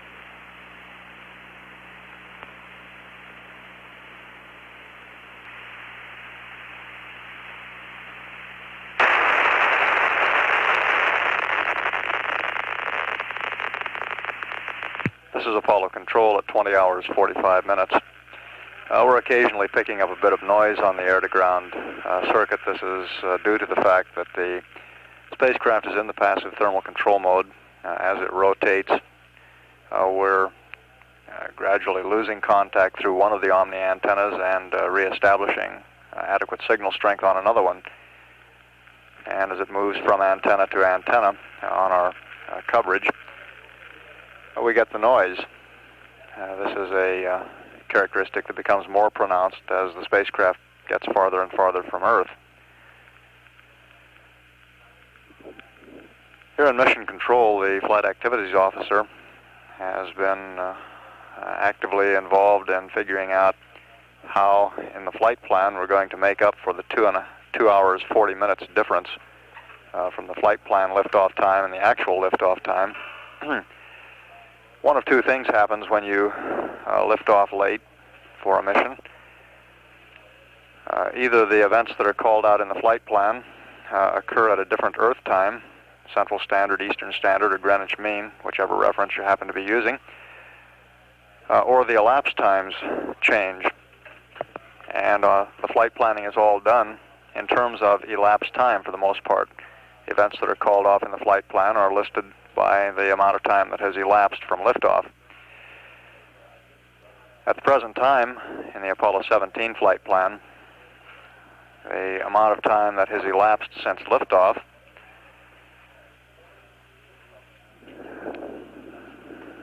is unchanged from the pre-mission flight plan time. However, as by the time we have approached or reached the moon, because of the speeded up translunar coast time occasioned by slightly faster or slightly greater amount of energy that was put in during the translunar injection burn, we'll have to make up 2 hours and 40 minutes.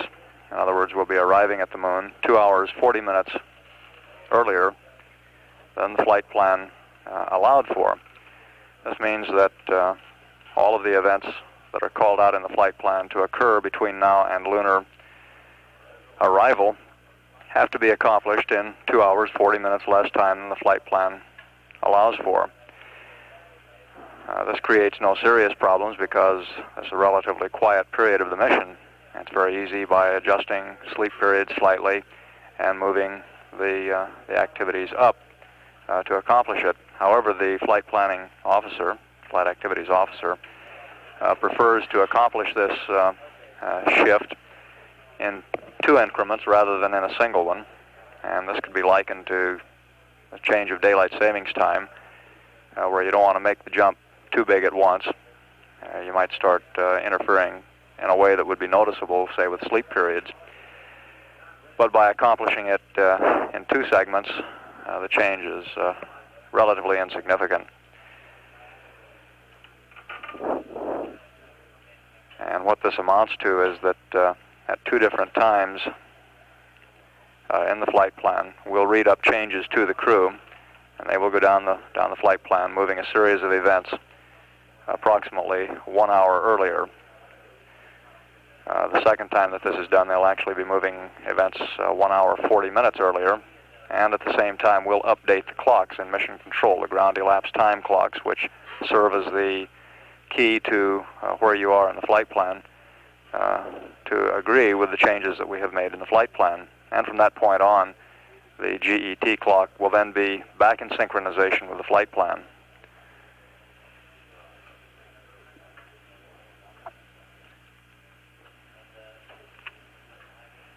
This clock update is presently scheduled to occur at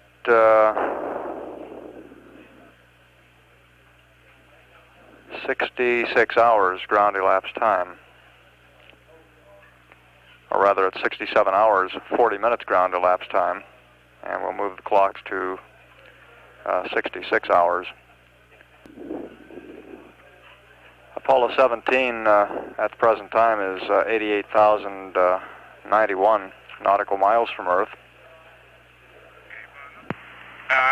Checking on Ross C, and if I've got her pegged right, it's got a fair amount of open water in it this time of year.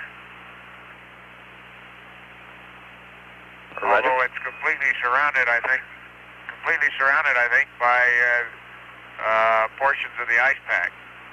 And off to the west of there, it looks like there's an area that might be clear of snow. And does my memory serve me correctly that that's where McMurdo Sound is, and in some of the dry valleys? I believe so. That's the Little America area right now, all that general vicinity, Jack.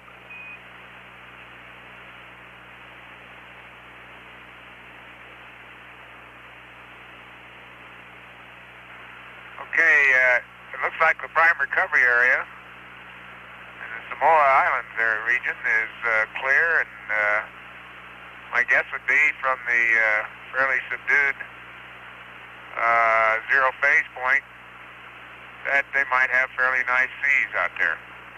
Boys on Ticonderoga are probably enjoying themselves immensely, I hope. Roger.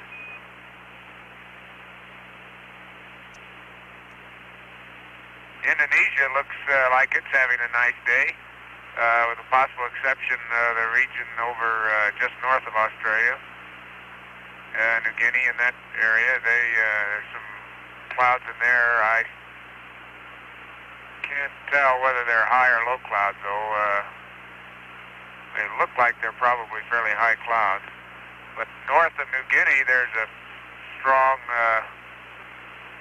concentration of clouds, although small. It looks fairly dense, like there might be a little tropical depression in that area.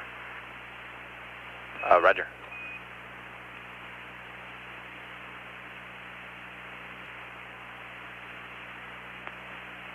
The folks at Carnarvon ought to be enjoying a very nice day.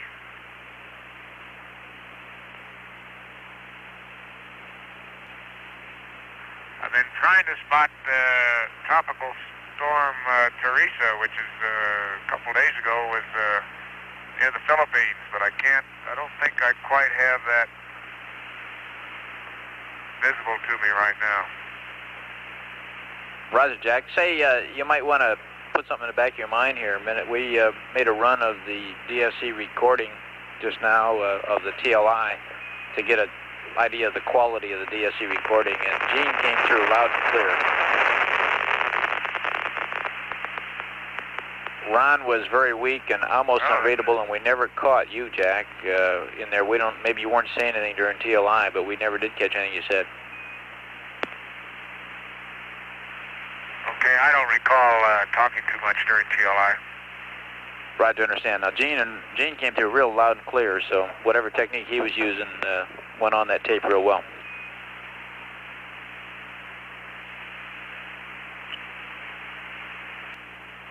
Hey, Jack, Houston. Hello. Hey, Jack, just a couple of more comments on that DSC. I think, as you well know, it's very critical on the position of your booms there, and those areas that you're critical in. Why make sure that you've really got those beauties up, or you're talking right into it, and this really makes a difference because the DSC the volume is fairly low, and if you're muddled just the least bit, why it's going to be difficult to pick it up. So talk slow and get right up next to the mic, as I know you're doing. It's just some voices come across a little better than others. Roger, Stu, thanks for the comments. As a matter of fact, you probably called it just right. I think once I got the helmet off, I loosened up my chin strap, and my mic booms had moved away from my mouth some. And I'll keep that in mind. Thanks for the reminder. Yeah, that's probably the most critical item is the position of those, and this has been true of in the past. And it just really makes the difference in that being able to pick up the data off the voice. Roger, Ron and I did some experimentation with that in the chamber, and couldn't agree more. But I sometimes don't remember it. Thank you. Well, I just thought Okay, go ahead, Stu. No, I was saying I was sure you're aware of that, but I think the fact that the volume is down just accentuates the problem.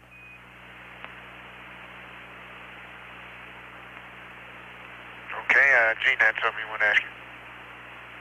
Stu, I just thought you'd like to be aware of it. As much time as we've all spent down at the Cape, probably May is one of the nicest months down there. However, having had the opportunity to be up here during May, I find out that it's not nearly as nice up here. Okay.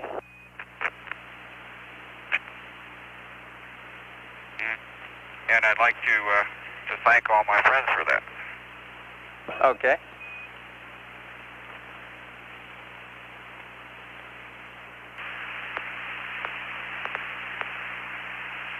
This is Apollo Control at 21 hours, 3 minutes.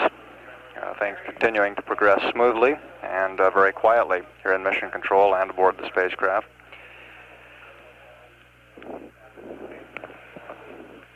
And we'd like to have a bit more discussion of the ground elapsed time update. After first making the disclaimer that GET clock updates are not done for the purpose of confusing people, although I'm sure it seems that way at times.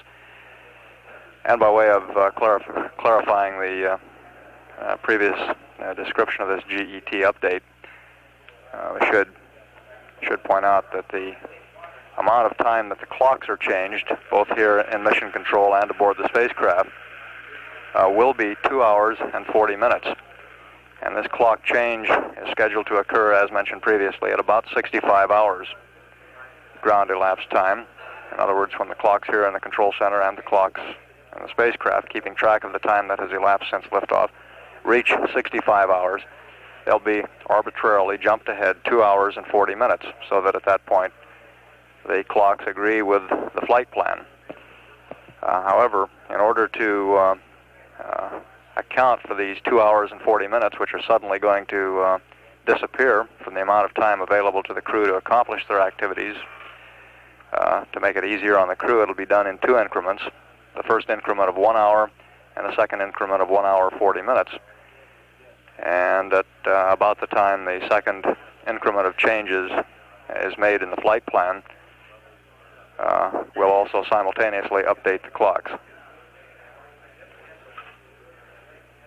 Apollo 17 at this time, 88,909 nautical miles from Earth, and the velocity continuing to decrease gradually down now to 5,603 feet per second.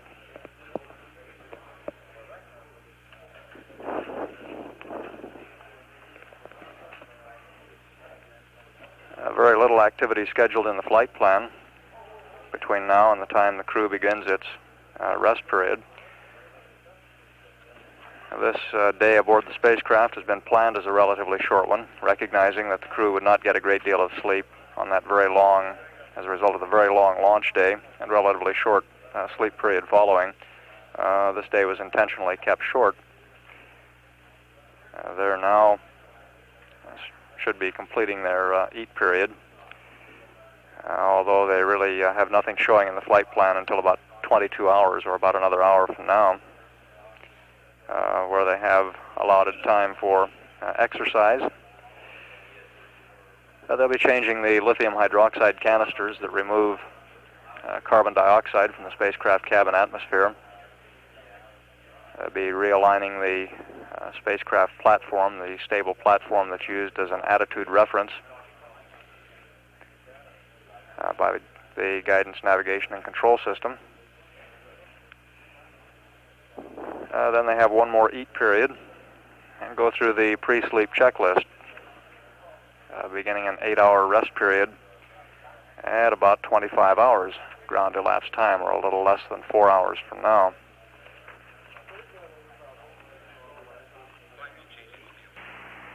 Bob, you with me?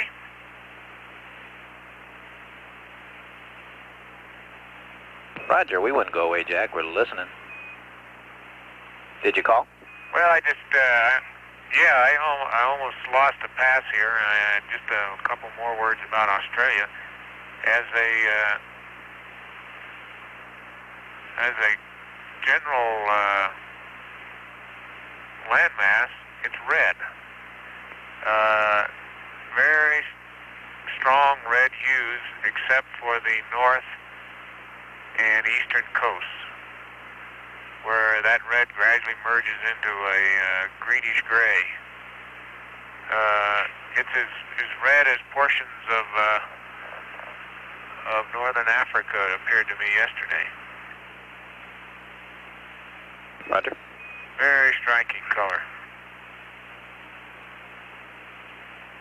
It'd be more of an orange red, really, with the brown subduing it. It's not, obviously not crimson or anything like that. I think it's a function of the sun angle, Jack, or is it just the red that, like we see out in New Mexico area, sometimes some of the areas? No, it's not sun angle, because that'll hold a good red color right in towards sunset or sunrise. It's due primarily, I'm sure, like most desert areas, to the oxidation of the iron-bearing minerals in the sands and rocks of those regions. Roger. Getting limonite and hematite. Little geology thrown in there, Bob, sorry. That's all right.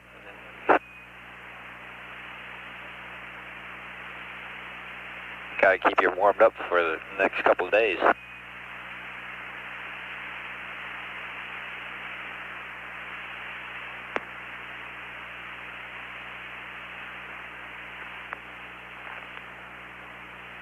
Well, I think the flight plan will probably keep me warmed up, too.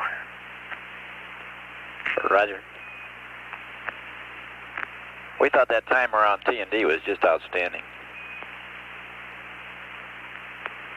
Hey, Bob, I think we pretty well got impressions from you down there on that night launch. I might give you a few of mine. Go ahead, Jane.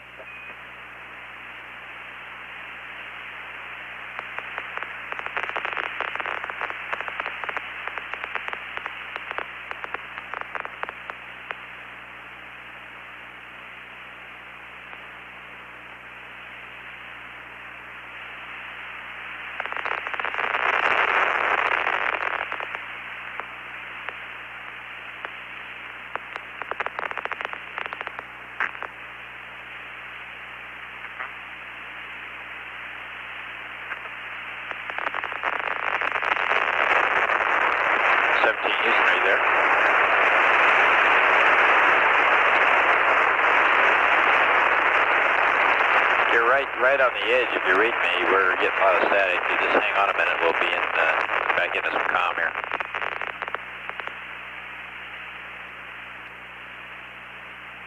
Gene, Houston, go ahead. 17, Houston. Go ahead. We're just standing by for your comments you want to make. I think we lost comm there a minute. We're back with you. Okay, Bob. The entire boost itself was not unlike what you've heard and what Stu down there understands from the physical cues and what have you. But the significant part of going at night is that as soon as we did have ignition down there in the bottom of the S1C stack, even though I only have a little slit out of the rendezvous window here, and Ron doesn't have much of a hole in the boost protective cover out of the hatch window, we could definitely confirm ignition because we could see the reflected light on out through in front of us. It was by no means blinding, of course. We had the cockpit pretty well lit up. As soon as we lifted off, that light immediately went behind us. We came in at S1C staging, and I had an opportunity to say I told you so to Jack and Ron. It was just like the great train wrecks of the past. I definitely could see the S2 ignite, and then of course I could see the significance of the reflection through the window. Besides all the other cues we had for ignition, very much like the S1C lit up the windows on the stack. Tower jet was pretty spectacular. I could see the entire boost protective cover and some flame from somewhere, I'm not sure. Maybe it was through the hole in the windows. But I could definitely see it. Of course, it disappeared in short order. When the S2 shut down, the delay time between shutdown there and the S4B igniting, the entire flame overtook us, and we literally flew through the S2 flame when the S4B ignited. If you can imagine that, it's very similar to the Titan staging where you actually fly through the fireball on the S2. And that's something you never see. None of those things you ever see quite that way in daylight. On the S4, I could see, of course, once we got going, couldn't see any light from the plume again, but we could see the apps firing all the way through the burn. And once we got in orbit, as other guys have seen, you could see the apps firing at night without any difficulty. One of the most significant things about TLI is the fact that we, of course, started at night and flew right on up and through a sunrise, which in itself was a pretty spectacular thing, but when you do it during a TLI burn, it even adds a little bit momentum to your effort. Roger, Gene. Any comment you might make on the possibility of picking up your yaw if you had lost your platform at that time? Remember the discussion we had about the yaw and the late, like a mode 4 or something like that? Yeah, Bob, I not only will comment, and I was aware of it, and I was looking for it, and during parts of the S2 and parts of the S4B burn, I even turned the lights down in the cockpit in hopes that I could see stars out there, but I could not make out a one. Ron, I think, may have saw Saturn out the overhead hatch, but looking through the rendezvous window during the boost phase and during a time-critical phase like a Mode 2 or Mode 4, I am very much afraid that we would not have been able to pick up that reference. Oh, Roger. As I remember it, as low as I had the interior lights there for a period of time, and I didn't want to keep them that low, of course, to see if I could get adapted very fast, because we were in the dynamic phase of the burn.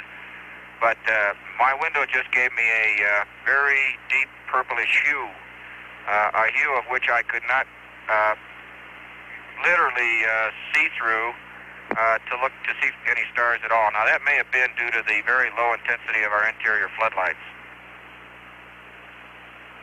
Roger, Gene.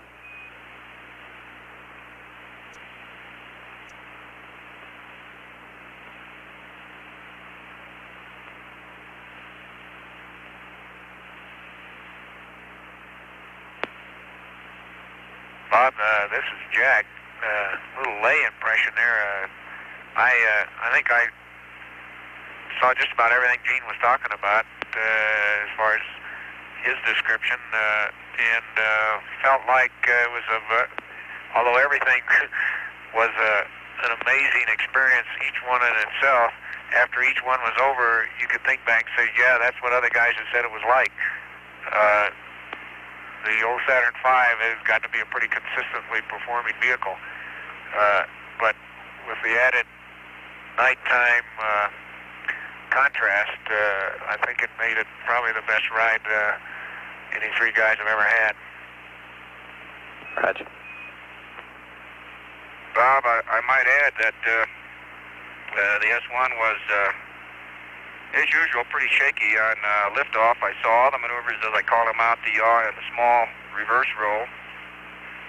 Going through max Q, I got up to 25%, but my yaw attitude error was 0, and my pitch attitude error probably wasn't even at a degree, certainly less than 2 degrees. After max Q, she smoothed out by comparison quite a bit, and the S2 was a very quiet ride, very smooth ride. However, you're always aware, due to just a little rumbling on it and the S4B, that she was still burning for you. The S4B, I think, was just a continually rumbled but smooth or consistent ride all the way through TLI.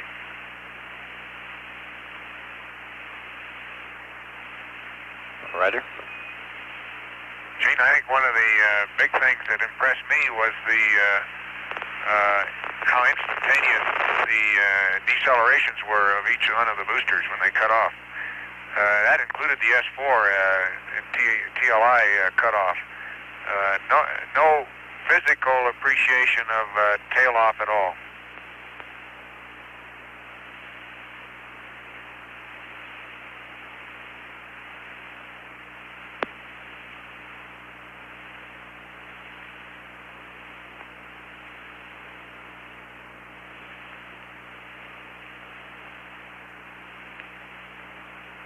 And Bob, from my rendezvous, from the right-hand rendezvous window, when the tower jet occurred, there seemed to be a lot of burning particles streaming away from it.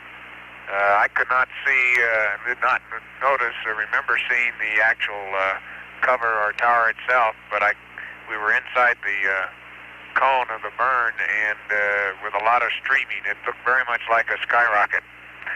Portion of one at any rate.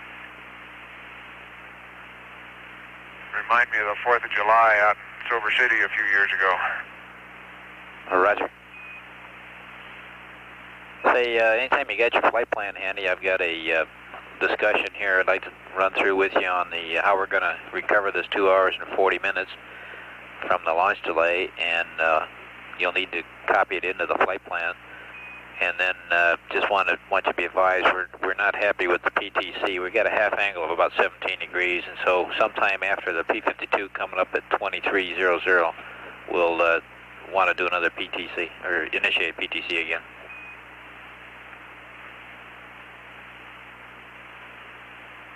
Well, that was a commander-initiated PTC, and I've already heard about that. You better ask. Okay, we got the flight plan here, Bob. Which part of it you're talking about? Well, let's just talk some words here for a minute, and then I'll go through some specifics that you can just write down on a page, because you don't want to do it until a little later. Okay, what we're going to set up here, you will arrive at lunar orbit at the same GMT time. The landing, sun elevation angle, and the camera settings and everything will be unchanged when you get to lunar orbit. To compensate for the 2 hour and 40 minute late launch, we're going to hack 2 hours and 40 minutes out of the timeline. And we're going to, they'll be out of this TLC timeline, and we're going to do it in two groups. And this is where you might want to start copying now, Ron. Delete 1 hour from 46 to 47.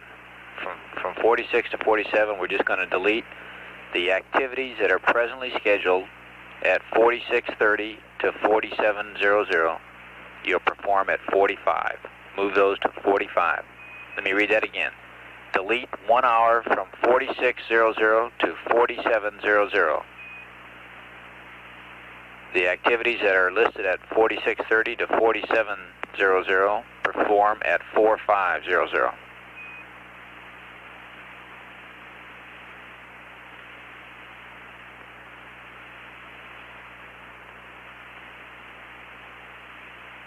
Okay, Bob, looks like we'll delete 1 hour from 46 to 47 hours, and then the activities that are at 46:30, we'll do those at 45:00.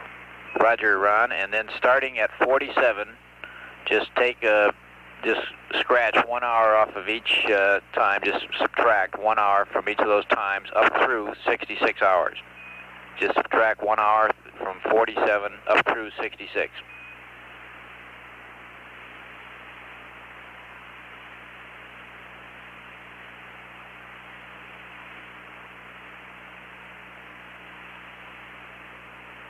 Okay, we can do that. Subtract 1 hour from 47 through 66 hours. Okay, and then just for your information, you won't have to do it, but we're going to play the old simulator step-ahead game at 66 hours of the old time, which will be 65 hours of the new time, or however you want to call it. We'll call you. We're going to sync you up at 67:40 at that point. We'll play the old step-ahead game there. Okay, Bob. All right, that means that you're not going to actually do any clock updates or syncs until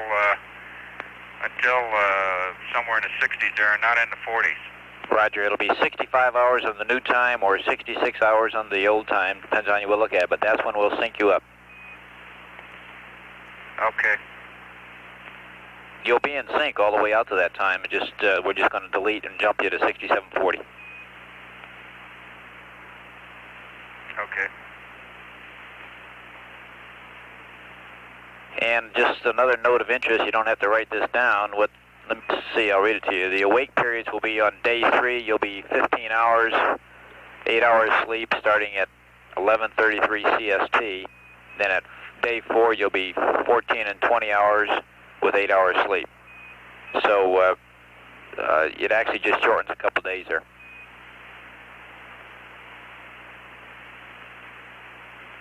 Okay, 95.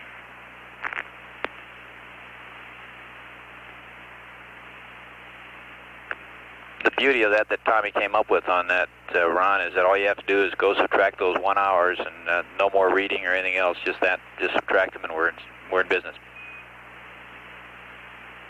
Yeah, it looks real fine. We're going to give Tommy a gold star for that one. You bet.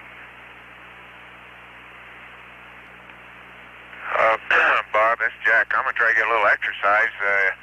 I'd be interested to know how high I get my heart rate just fooling around up here. Okay, if we can... We'll keep you posted, Jack.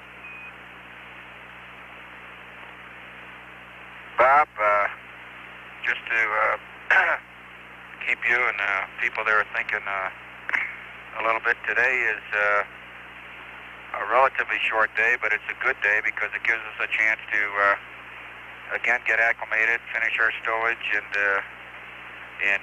just generally go through all the things that have to be gone through for the rest of the mission. We've got 3 eating days today, and judging from what we're thinking and talking about now, that the last 2 are going to be sort of stretched into 1 eating period, because 3 meals on this particular day just is not really going to be stomachable.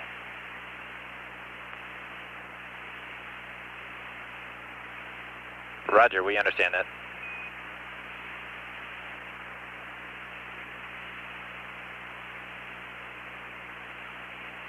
I think you'll find out that our eating and drinking, for the most part, is starting off relatively slow, but I think we'll pick it up here by tomorrow.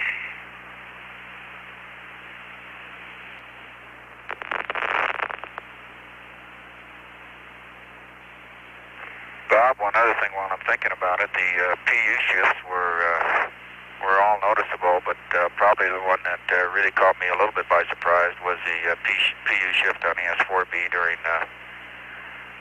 TLI. Roger. It just felt like you lit any other burner. Roger, understand. Just for Jack's information, you're running in the 80s on your heartbeat. We saw a 91 or 2 there for a few minutes. Are you still working out?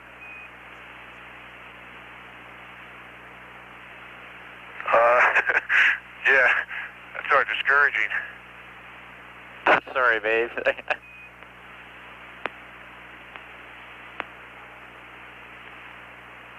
Hey, Bob, what was Jack running before he started that?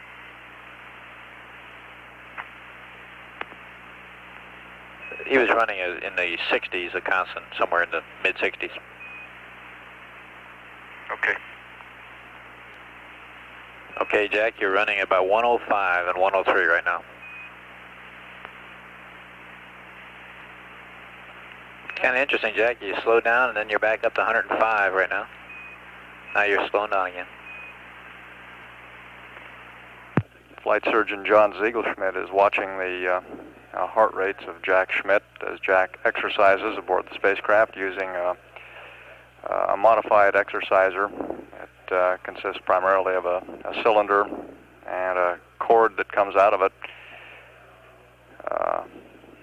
Allows him to adjust the amount of tension or resistance to pull that the device has, and there are a variety of ways in which it can be used, allowing him to pull against the adjustable tension of this bungee-like device. And he's gotten his heart rate up somewhat in excess of 100 beats per minute. Go ahead, 17, this is Houston. Hello, Houston, this is 17. Roger, go ahead.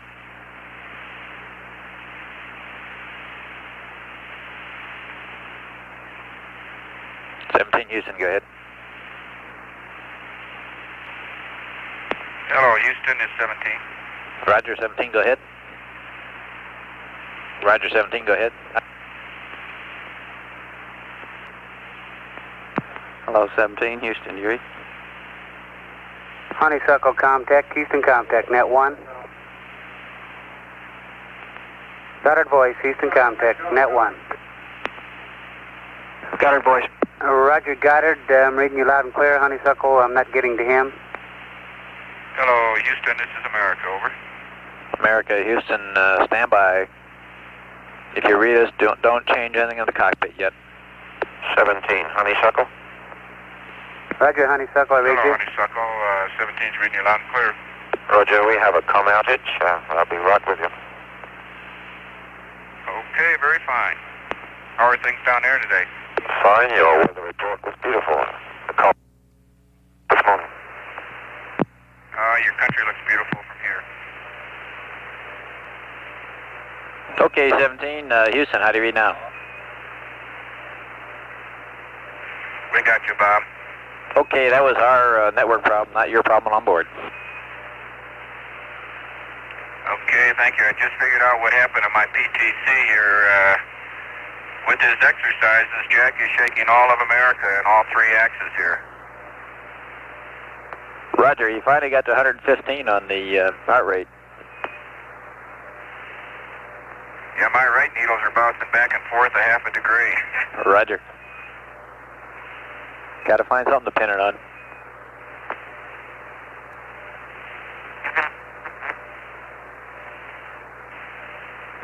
Jack, surgeon over here says you got 120 on the heartbeat for a moment there. 122 right now. Okay, 130, Jack, 130. 140, Jack, 140.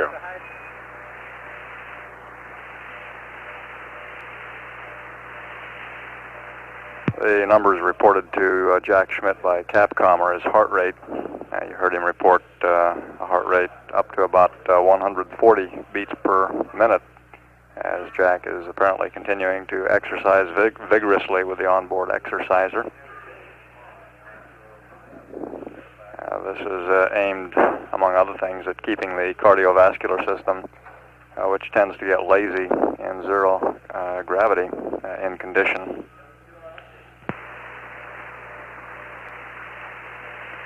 Dean, we've got a serious one here. You might be interested. All that exercise banging around in there, de-stratified tank 302, so it stirred it all up good.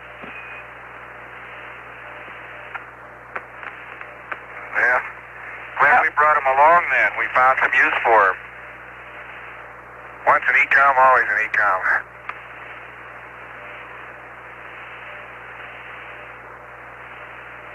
I have to create my own G in order to run in place.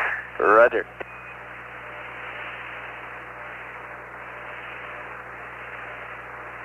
How high up did the heart rate get, Bob? We got you at 140, Jack. Were you running in place? Is that 140 was... Yeah, I'm underneath the right-hand couch, holding on to the main YY strut with my hands and running against the LEB. Roger, it worked real well, 140, and you were running in the mid-60s, so you picked up about almost 70 beats there, no problem. Surgeon is very happy. Well, I'm happy too. You know, it took a while to find a technique. I got up to 90 with just isometrics, pushing against the couch, and the running is obviously what it takes. Roger. But I don't, Bob, I really don't feel, I guess lost.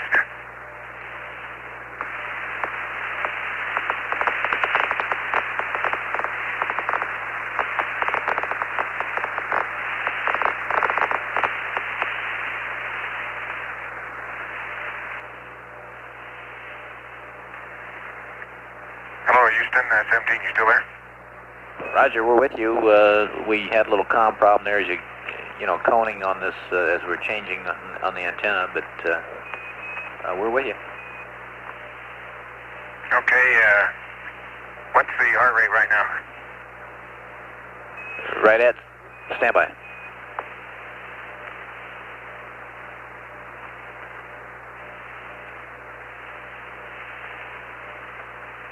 We had a data dropout, Jack, that's why I'm holding it. And it just came on, and we'll tell you in a second here. About 60, Jack, right about 60 even. Okay, that's where I was when I started, so that's, you certainly recover fast. I don't know whether that's faster than in 1G or not. Well, we're happy with it, or surgeon's happy with it, so it's good. Well, how does that compare, do you have any data how that compares with the recovery, say the 5-minute recovery time on the ergometer? We can look it up, Jack, if you're interested. We'd have to check your records. They don't have it right in front of us. Well, no big deal, just curious. Roger.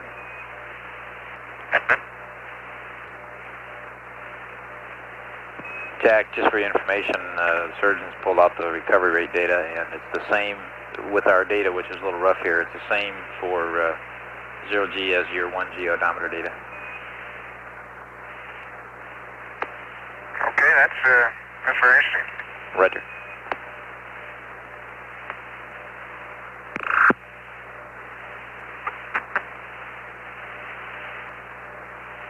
Bob, since we've got a few moments to talk, which I know we won't have later in the mission, something I don't ever remember happening, but it's happening now on the windows. That's the 1, 3, and 5, but not 2 and 4, is that in the center of the window, about 6 or 8 inches in diameter, as you come through the night side of the rotation, you pick up a very light, you might call it even a frost. Very light frost on the window, more like a moisture frost, film of moisture or film of frost, not very thick like crystals at all. As you come through the sunlight, it tends to sublime away, but you never fully lose it until you go back into darkness again. The very artistic, definite ice crystals that we had on my number 1 window over here yesterday, I think we reported to you this morning that they were gone or they sublimed away. But the impression they left on the window is still there. It's very sharp and it's very evident. Roger, we copy that. Bob, I don't know whether you were copying Honeysuckle's call to us while you had lost comm there for a while. Roger, we copy that. But they said that they had... Okay.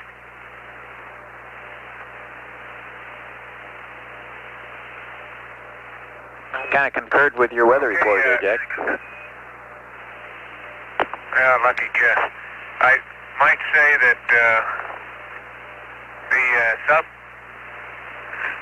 the zero phase point that we're looking at is right at the northeast coast of Australia, and it's much brighter. It's a very bright point now. Well, it's hard to say how far across, but quite unlike what I mentioned being in the vicinity of the Samoan Islands earlier. And it's right at the shore, and it could be just that the shore area has somewhat choppier seas, so maybe the brightness of that point is a function of sea state, although I don't know exactly what type of seas it would take to brighten it up. I suspect choppy seas are better than long swells. Roger, Jack. That front seems to have slowed down its progress. It's about in the same position, possibly slightly farther north than when I started talking about it this morning. The wave that seems to be developing off the south west coast of New Zealand is much more pronounced than it was. Definitely seems to now have a slight cyclonic pattern, clockwise pattern, and I wouldn't be surprised if next couple days that moves along the front over towards Sydney. And maybe a little farther north than that Brisbane's probably more likely. Roger, Jack. Yeah, except I got the movement wrong again. Although it does seem to have progressed west from New Zealand.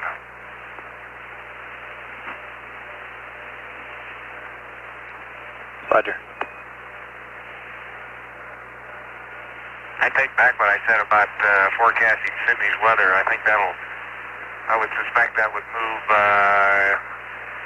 to the northeast. Like, now that I look, it seems like an earlier front, which is partly dissipated, had the same kind of motion and now lies considerably north and east of the one I've been talking about.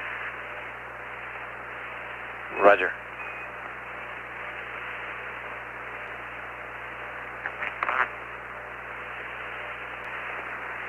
Thinking back on some weather briefings we had last week, Bob. Are you there? That's affirmative. I'll talk to you later. I think we're losing you for a little bit here. Okay, Jack, we're reading you loud and clear right now. Oh, you're going out a little bit now.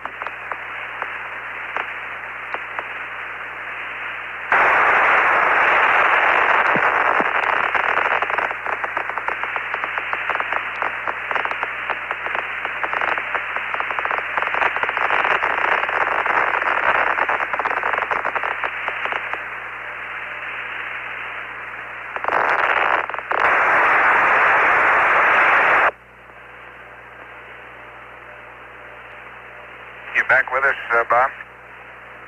That's affirmative.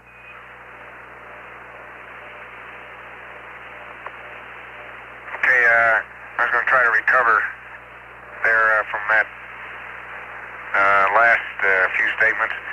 As I recall, the weather briefings that we had at the Cape last week, that talking with Ken Nagler and Jim Nicholson down there, that the patterns we were seeing from the satellite pictures and their forecasts, or analysis anyway, charts in the New Zealand part of the Pacific, those waves formed along the front would move north and then curve east. And that appears to be the pattern that was visible in one of the older fronts. And I suspect if that pattern would hold with the wave that's developed right on the coast of New Zealand now, that it might move on up the western coast of New Zealand. We'll probably have a chance to watch that the next few days and see what happens to it. Roger, Jack. Houston, how you reading now? Reading you loud and clear. Okay, Bob, as I look at the clock, we're just 24 hours ago we were about within our hole somewhere. Or this period, yesterday we were in our hole, and I think it goes without saying, but we'd sure like to pass on our debt of gratitude and thanks for the response that the people down at the Cape came up with, and particularly at Marshall. I think we all knew no one would be going anywhere unless everyone was satisfied that we were going all the way, and that's certainly the way we felt, but we do want to thank everybody who had a part in making that come true. Roger, Gene, I think it was a superb show between the Cape and Marshall and Houston, and probably even Goddard with the network, and just about everybody concerned really had to do some work there to bring it off, and it went off real smoothly. You know, after flying with Stafford a couple times and having that happen a few times back, I thought maybe he was aboard. Okay.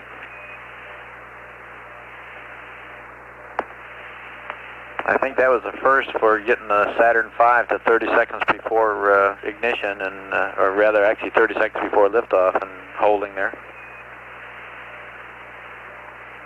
It got mighty quiet on board about 30 seconds. I sure imagine. We all felt like old hands the second time around, though. Roger.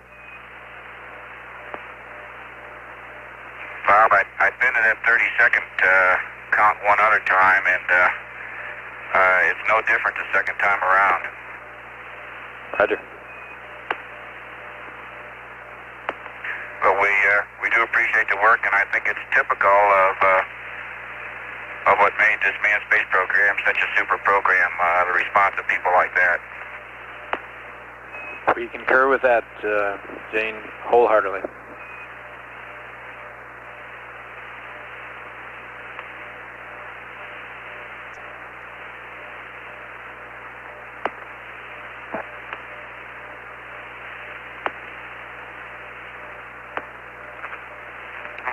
And with that in mind, tell everyone to stick around because there's a lot yet to be done. You better believe it. The old accumulator cycle again, I guess, gang. Roger, we're seeing it.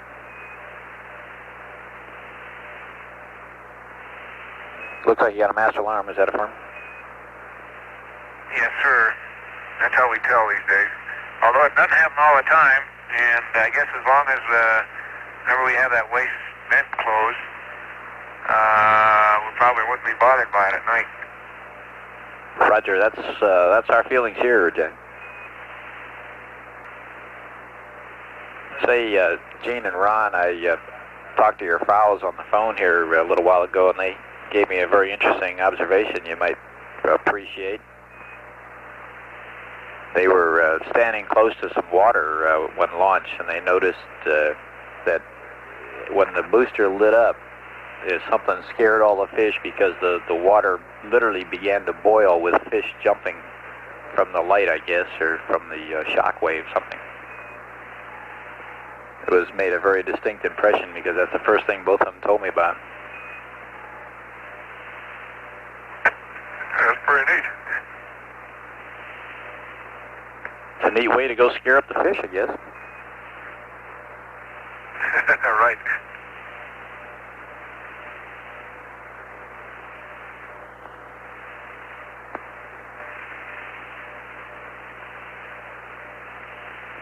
How are they doing today, Bob? Really fine, really fine. And they're just, like I said, they're just really tickled pink. And Barbara said that she wants you to know she's going into quarantine till after the weekend here, till after the landing. And if she goes into quarantine, it'll be a space first. Roger.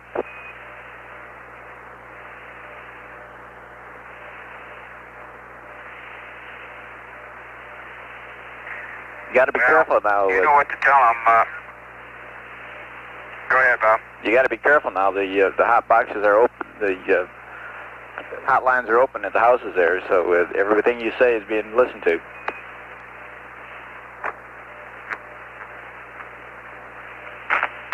Yeah. Okay. In that case, just want to say hello, and we're having a super good time. Looking forward to what's coming, and we thank you for the news, Robert. Roger. And my impression of the world, philosophically, I suppose you'll be getting from time to time, but it sure hasn't changed. Roger, Gene. It's sure beautiful.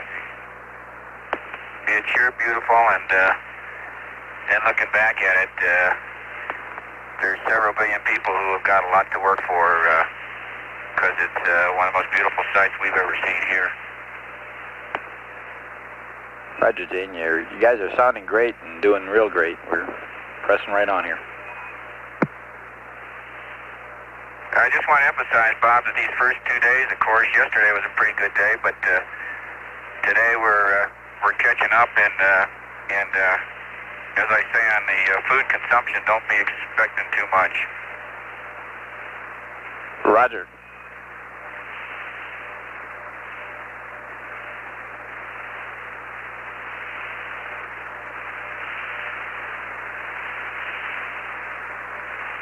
Acclimation and familiarity and stowage and preparation and enjoyment and relaxation are really the call of the day today, which is probably the most ideal day in a flight plan to put it, because it's probably the only one we'll have.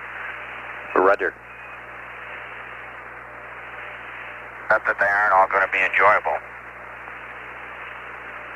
Hey, Bob, your hourly weather report is due, and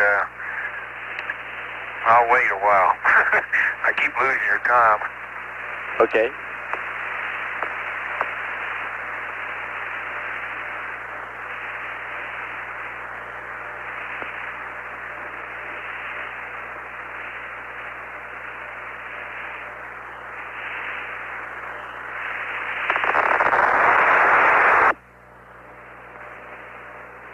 Bob, you there?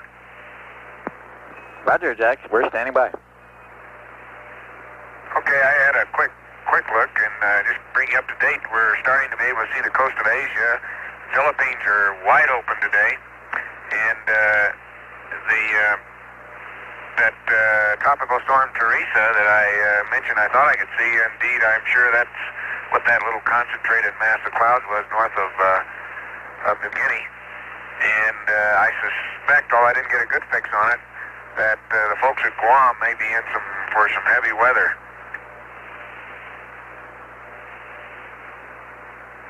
Roger.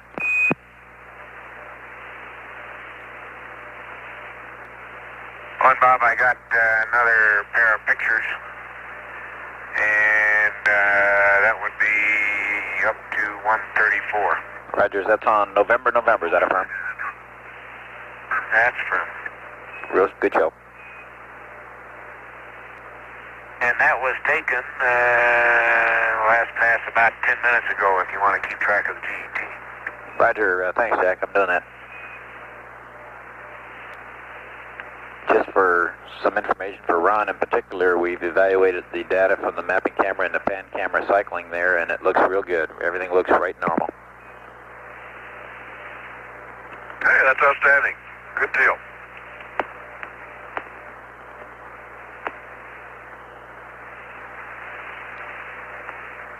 Bob, how do you read 17? 17, read you 5-by.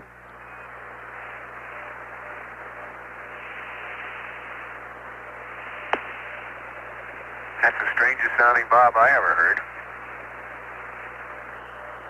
He's taking a short break. Okay, good. Nice to talk with you.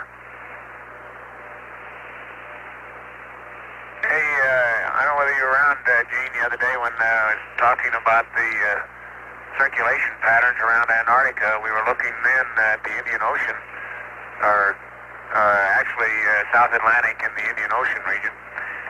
And you see the same pattern at about the same latitude, say 60 degrees south, where all the linear cloud patterns, which presumably reflect the various cold fronts, are arcuate with their convex sides, or more actually almost pointed sides, all lined up in a west to east direction around that latitude. It's quite a spectacular appearing circulation pattern. And the little wave that I mentioned on New Zealand seems to be beginning to form another arrow or another convex point on that front that's fitting right into the same circulation pattern. Okay, copy. That would make 4 of those major convex fronts that I can see from this view crossing south of Australia up into the South Pacific. Okay. On that tropical storm that was Teresa, I don't know whether they're still calling it now, I'm not sure. It may be a little south of Guam. Guam may not be in trouble with that one.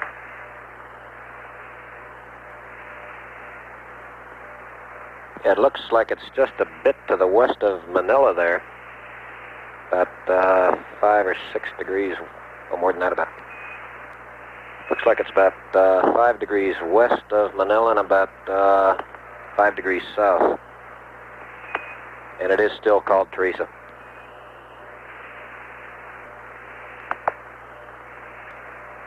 Okay, Gene, if you're still there, I don't like to argue with you, but I think our analysis chart's a little more up to date.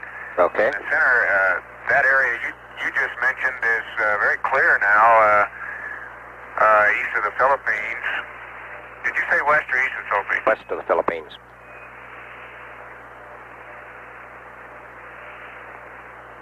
Okay, that area that you mentioned, 5 degrees east, is very clear. And the center of the what appears to be the storm that I'm speaking of would be about 142 longitude and maybe 8 degrees north latitude, Okay. which would put it south of Guam. Okay, yeah, you're over in the area between Guam and the Carolines then. Say again, Gene? You're over in the area between Guam and the Carolines then. You're saying it'd be just about due west of the Caroline Islands. Okay. Yeah, you're probably looking at I don't know, maybe a 12-hour-old Prague or something? Yeah, that's the one I had for launch day. Okay, well, it's moved quite a bit now, and I guess it's the same storm. Still seems to be very well organized, but quite concentrated and small. Huh?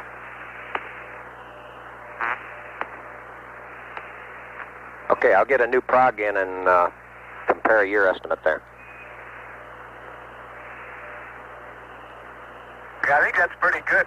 Those 142 and 8 degrees would be pretty good center of that storm. I've got some pretty good I can see Mindanao, and I can see the, let's see, just a second, what is that on Australia?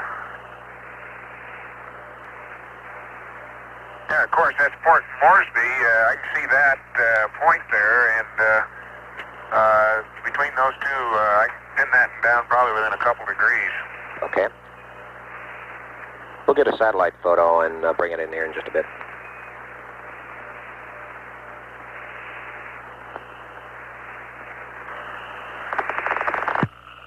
The conversation over the past few minutes has been between Flight Director Gene Kranz and Jack Schmitt. Apollo 17 at this time, almost directly above the northeast coast of Australia, some 94,000 nautical miles from Earth.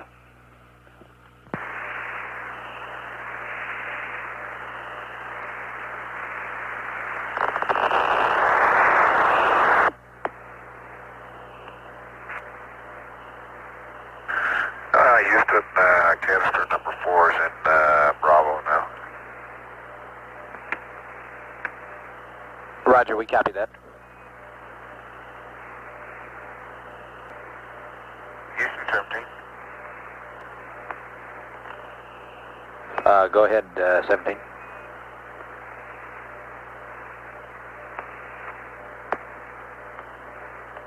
Okay, Bob.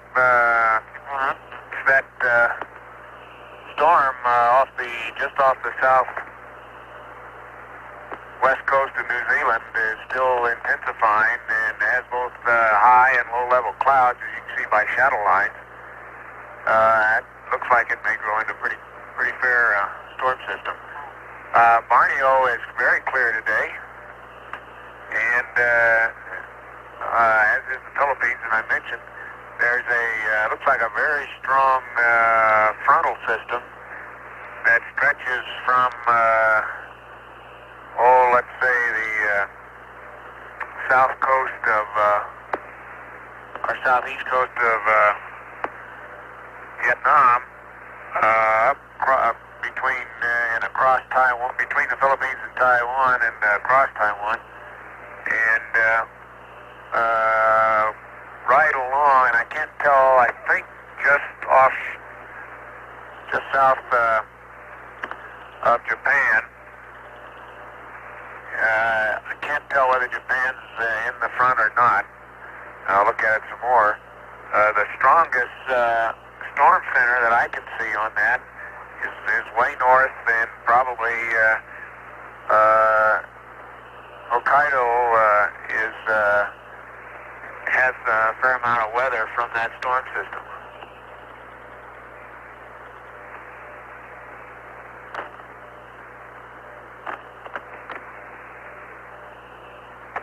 There seems to be a tropical depression just north of Borneo. A very strong circulation system north of Borneo, and I guess just south of Vietnam. Roger. Probably southeast. I hadn't noticed it before, but it's extremely concentrated northern hemisphere cyclone pattern. I don't know whether that's on your prog or not. That's not what's left of Sally, is it? Stand by. Let me look at the prog over here, Jack. Okay, it doesn't show it on the old one. The new one's coming in here shortly, Jack. Okay, if that is a developing depression, it's approaching Luzon, not very far away, 2 or 3 degrees of longitude now, although Luzon is clear. Roger.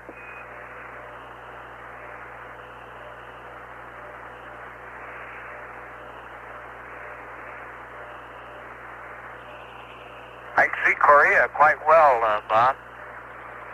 It's clear today. Yeah, we've got the front, the leading edge of the front on our prog was past Korea and on Japan, and you've got it moving quite a bit further east there. Well, I'm not absolutely sure. Master alarm on the accumulator. Roger, we copy. I can't make out Japan specifically yet, but it's clearly past Korea, and by inspection, it looks like it would be also past Japan by now, the trailing edge of the front. However, the circulation center on farther northeast may be affecting Hokkaido, as I said. Roger, like I said, the front on the old prog for yesterday showed that front on the other side of Japan, so it moved across pretty well.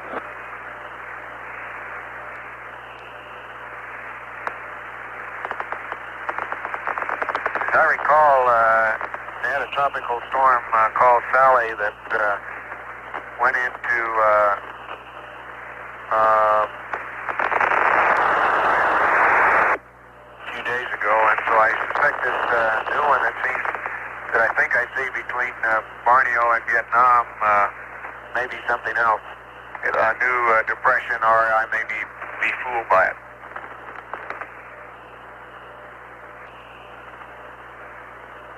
Mainland China, Bob, was the last pass here. I can't see the Earth now, but mainland China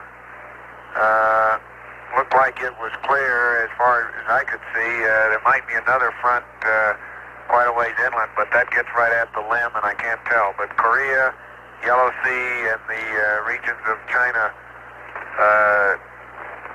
south of there, Shanghai and Nanking, and those places are look as if they're quite clear today. I'll check that again next time around. Roger.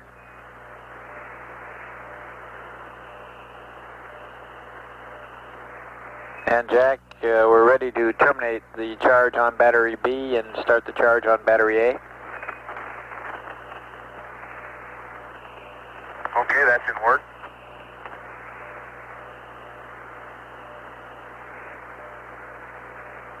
Houston, for your information, system test 7A is about 0.6. Say again, Jack, I missed that. 0.6 on system test 7A? That's from battery compartment pressure. Thank you, Jack.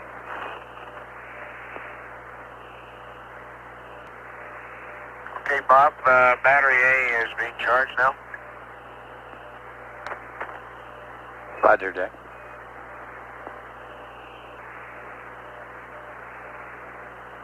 Bob, you got any of the Lemmies in there today? Any of the Lemmies? Roger, all sitting by. Just gave me a big thumbs up, Jack. Okay, give him a thumbs up on the rendezvous radar antenna. It looks real good.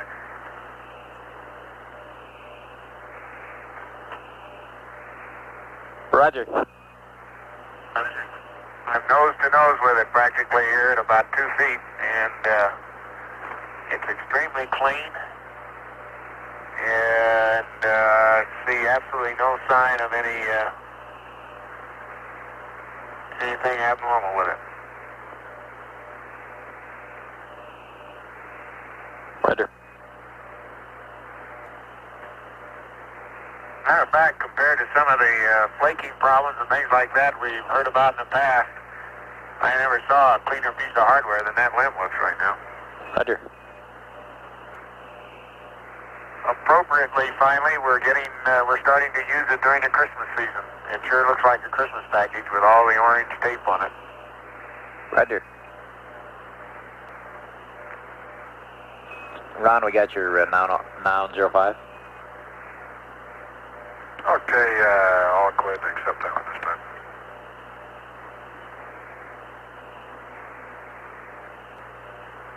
We got the 93s, Ron, and you can torque.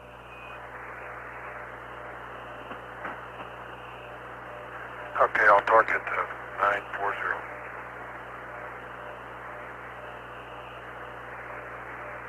Okay, we got it.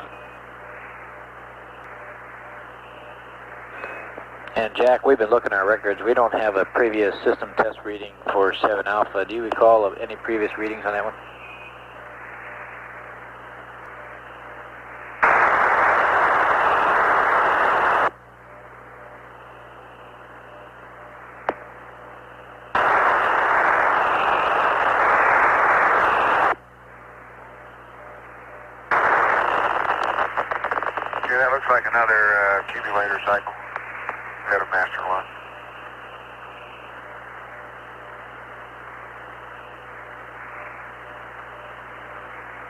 we dropped data just in, Jack, so we can't concur or confirm it. Yeah, it's exactly the right time. Right, all right.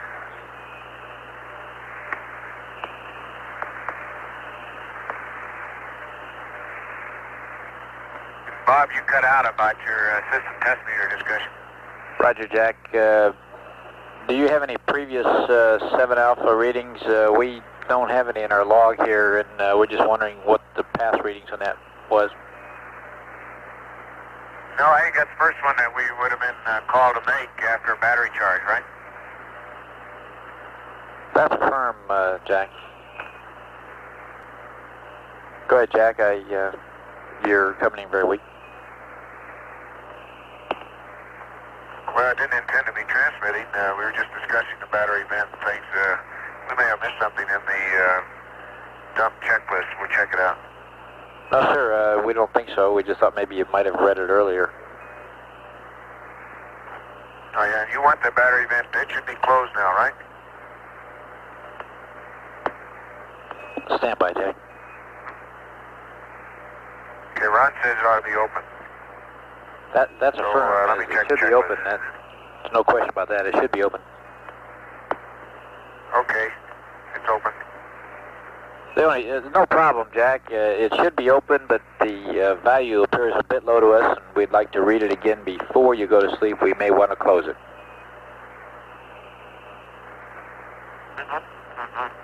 And a nominal reading would be 1.7 on that. Okay, we closed it when we were doing all our dumping some time back and neglected to open it again. So it was closed, and I gave you the reading, and it has been closed during some 2 hours anyway. You can figure out how long. Okay, we copy that. Jack, would you mind opening the vent and watching the system meter concurrently with it? Stand by. Well, it's closed now, and it's still reading 0.6. You want us to open it again? Raj, open the vent and... I mean, it's open now. I'm sorry, Bob. It is now open and reading 0.6. It read 0.6 when it was closed. Okay, just leave it open now. Okay. And we will want to still check it prior to your sleep period. Okay. Okay, Bob, a little update on the coast of Asia. It looks like some residual cloudiness would be affecting the Busan region of Korea. And also, that's residual after the frontal passage.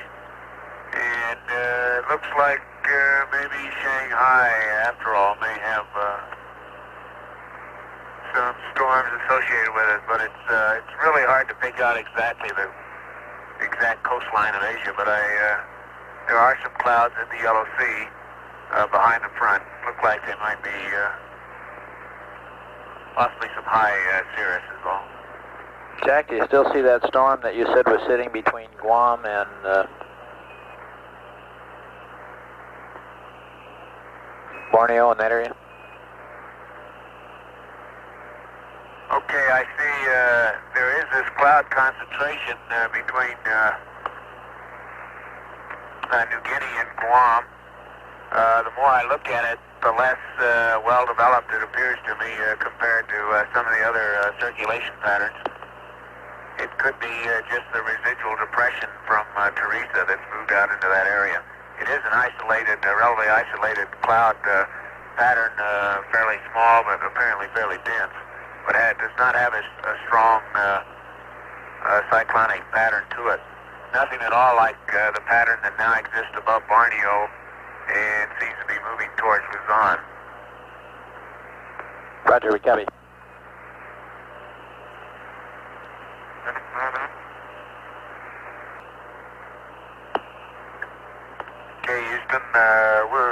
and the pieces of the pre-sleep checklist. Here's some onboard readouts for you. Battery C is 37.0. Pyrobat A 37.2. Pyrobat B 37.2. RCSA 9.5. Bravo 9.4. Charlie 9.4. Delta is 9.6.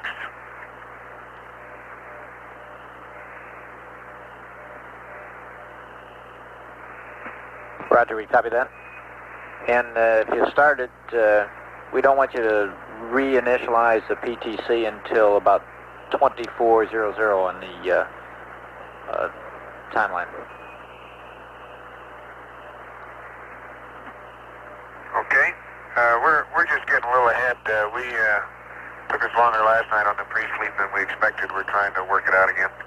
Yeah, we don't want to. We want to terminate the waste stowage vent at that time because we think that that vent is what's contributing to our PTC coning. Okay, we're not really ready to go to sleep yet, but we're just moving ahead. Roger.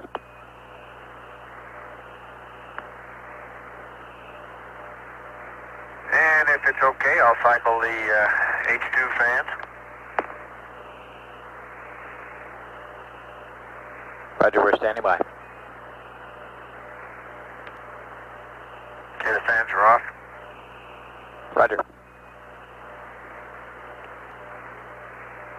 This is Apollo Control at 23 hours 25 minutes. The crew has completed realigning the inertial measurement platform, a platform used as a stable reference. The spacecraft guidance control system uses it as a reference in determining its own attitude. They've also been charging the two entry batteries that are used during peak electrical loads of liftoff, and then are recharged during the translunar coast when the fuel cells are producing a surplus of electrical energy. They've recharged one of those two batteries and are in the process of recharging the second one at this time.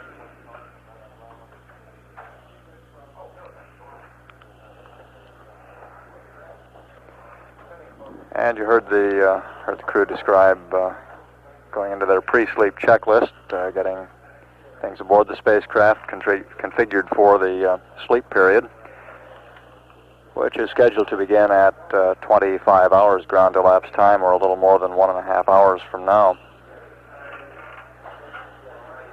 Apollo 17 at this time is 96,244 nautical miles from Earth, traveling at 5,264 feet per second.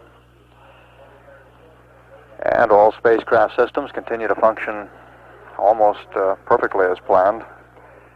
A little while ago, the lunar module control officer, confirmed from telemetry what Gene Cernan was reporting visually out the window, and that is that the lunar module appears to be in very good shape.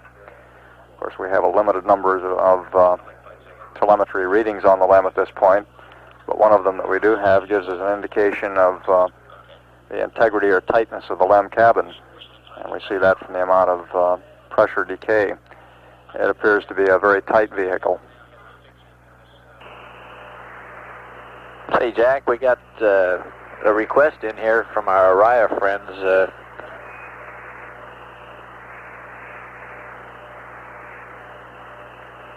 Go ahead. They were just wondering if you're looking out that way, if you could give them some sort of an update of what the weather in the Wake Island, Kwajalein, the south of the Wake area looks like. Okay, let me work on that one. Okay.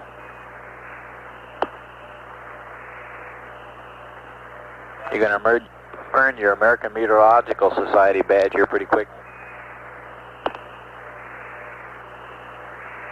Okay. Let me get the binocular and we'll look at Wake Island.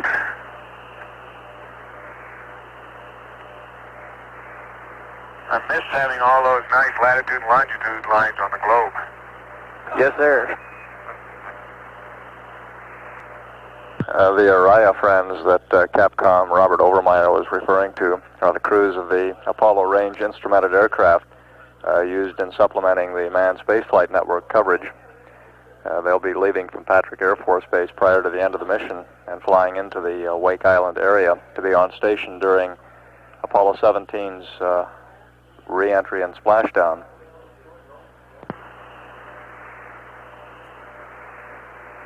Okay, Bob, I'll probably have to work on this a little more. But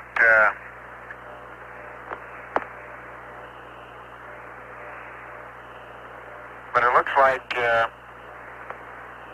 around Wake, or in the vicinity of the Kwajaleins and north to Wake, about all you have is a lot of cloudiness, although, and in a generally, or a wide part of that Pacific, and I'm talking about 15 or 20 degrees of longitude and latitude, there's a roughly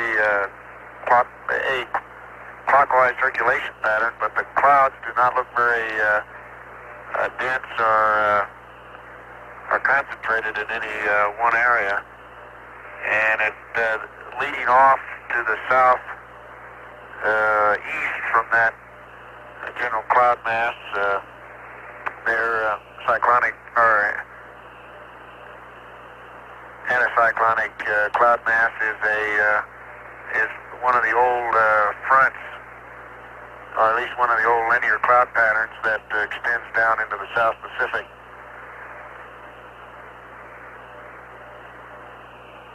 Roger, Jack. I'm sure the riot troops are listening down at Patrick and caught all that.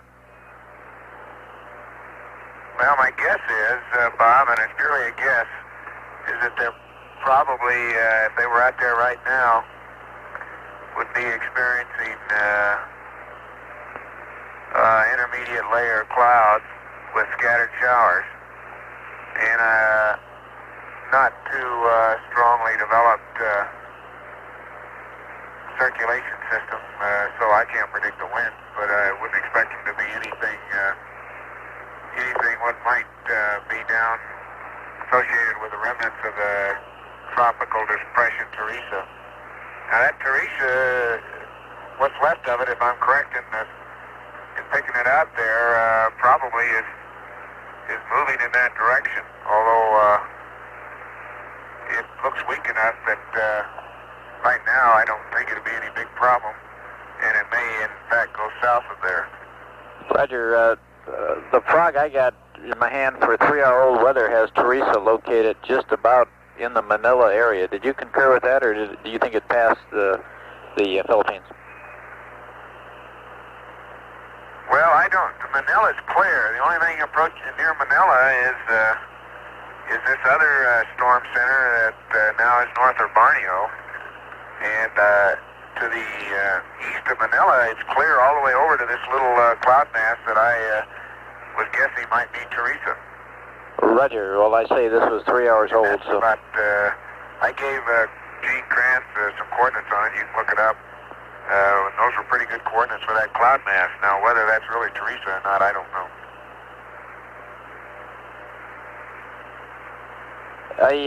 We got one thing. For the last couple hours here, we've been getting high bitrate data through our new facility, at Tidbinbilla. Tidbinbilla is through a 210 dish, and they're covering the first... Between Wake and the Kwajaleins and Marshall Islands in that area, it doesn't look like a very concentrated weather pattern, although it looks like you'll have ceilings in that region, and they're overcast ceilings rather than broken, except around the fringes of it.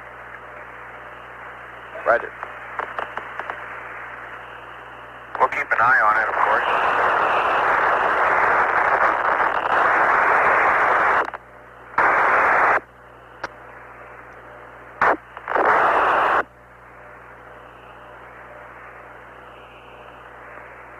Jack, how do you read us now?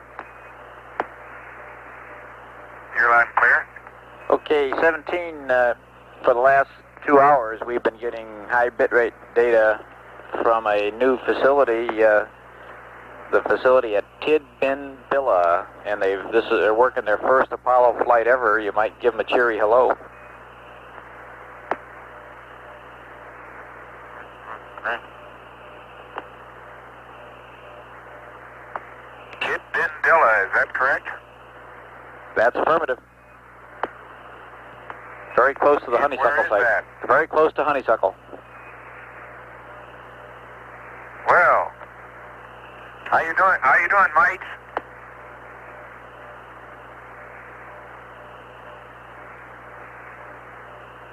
We certainly appreciate you guys being on the loop for this one.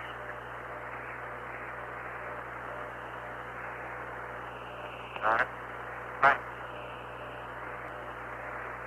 So that new 210-foot dish antenna at Tidbinbilla, which is near Honeysuckle Creek, which in turn is near Canberra, now online and accounting for our excellent signal strength from the spacecraft. Apollo 17 at this time is 96,958 nautical miles from Earth. The speed is 5,233 feet per second.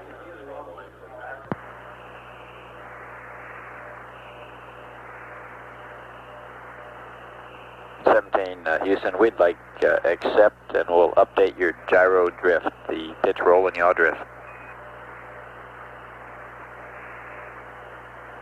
Okay, you got accept and two. Roger. Mm-hmm.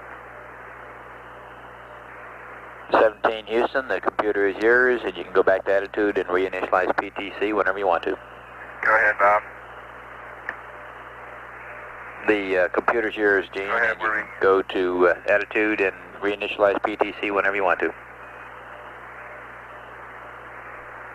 Okay, did you mean to leave the computer with verb 21 down or 1 up? Roger, that's your computer with that as you get it. Okay, that's right, that's 1462. Okay. 17 Houston. Roger, go ahead. Right, we've got a recommended configuration for your H2 fans and H2 heaters.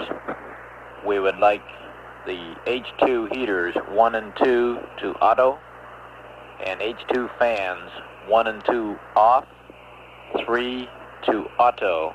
Your O2 heaters look good.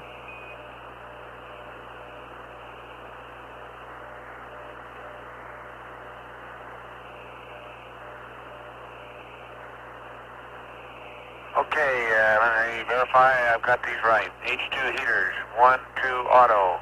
O2 heaters, 1 off, 2 off, 3 auto. H2 fans.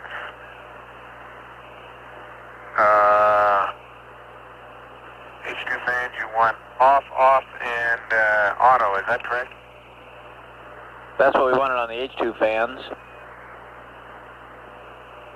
And the O2 is fine, as you got it. They're off, off. Okay, H2 fans, off, off, and auto. That's affirmative, Jack.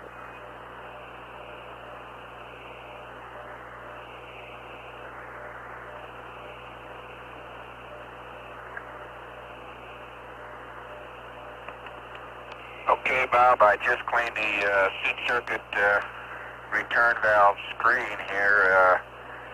It was probably as expected, a little crud on it. A few things have collected, but really not too bad. Roger, Gene.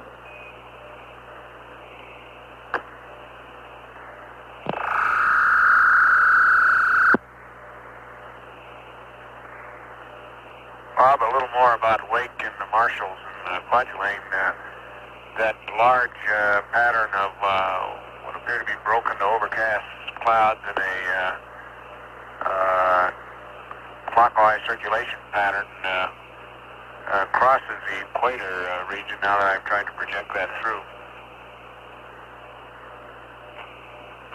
Roger, Jack. Uh-huh.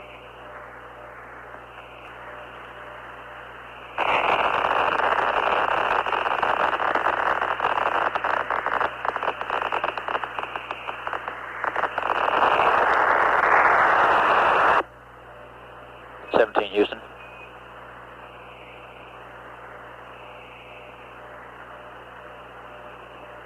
Go ahead. Roger, Ron. When you stop the present roll on the PTC to reinitialize, pick a roll angle of 315 or 130 for stopping so that we have good comm during the damping period. Okay, 315 or 120, okay. 130, Ron. Okay. 315 or 130. Roger, that'll give us good comm to watch the data on the damping. Okay.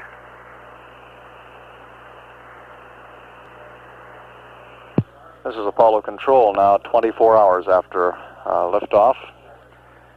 And Apollo 17, 97,917 nautical miles from Earth. The crew at the present time is stopping the passive thermal control mode. They'll be re-establishing it. It had begun to diverge a little bit, begun to wobble about the axis. The concern in going to sleep with that sort of situation is that it will wobble through the point at which they would have gimbal lock. And of course we would wake them up before then, but in order to avoid having to disturb the crew's sleep, they like to get the passive thermal control very stable so that it'll hold up during the entire sleep period. And how do you read? Read you loud and clear, 17. Okay, we're at 300. You want us to go to 315 yet, or is 300 going to be okay? That's good enough, Gene. And we'd like you to close your waist vent at this time, please. Okay.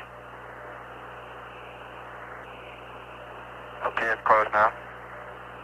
Roger. And 17, Houston, we've got the same recommendation. We recommend Alpha and Bravo for damping, Bravo and Delta for spin up, over.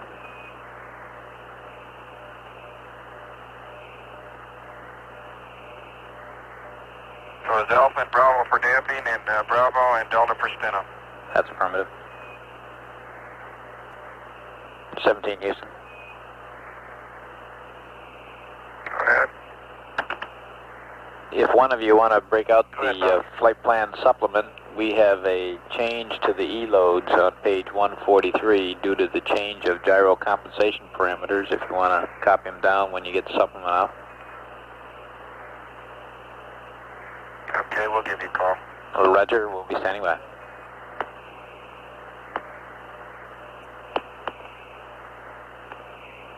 Okay, Bob, we're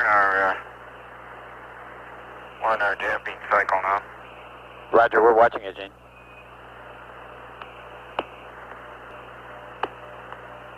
This is Apollo Control. We're in the midst of turning over the shift now to Mission Control to the team of Flight Director Pete Frank. Gene Kranz and his team will be going off shift in about 25 minutes. We do not plan to have a change of shift press briefing. The crew aboard Apollo 17 scheduled to begin an 8-hour sleep period in a little less than 1 hour at a ground elapsed time of 25 hours. And we have no major activities in the flight plan before that time. At 24 hours, 9 minutes, this is Apollo Control, Houston.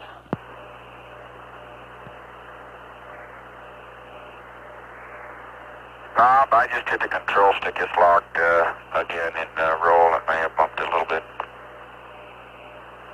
Roger, Gene, we got it. Houston 17, okay if we close the waste storage vent now? Oh, okay, I'm sorry, it's closed. Roger, 17.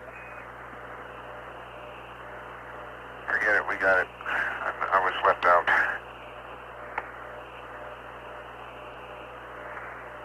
Okay, Bob, on the film status, we're still where we were, November 134. And I'll probably take 2 more pictures before I go to sleep. Roger, we copy. And 17, if one of you are down in the LE bead, could you give us a readout on System Test 7 Alpha?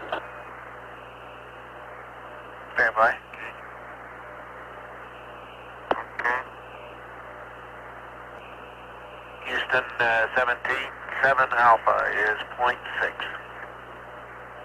Roger, 7 Alpha equals 0.6. Okay, Houston 17, are we configured properly now for comm? Standby, standby, Jack. Okay, I'm on Omni Bravo right now. We're in good shape on the comm, and we'll be controlling the Omnis. Roger, Will.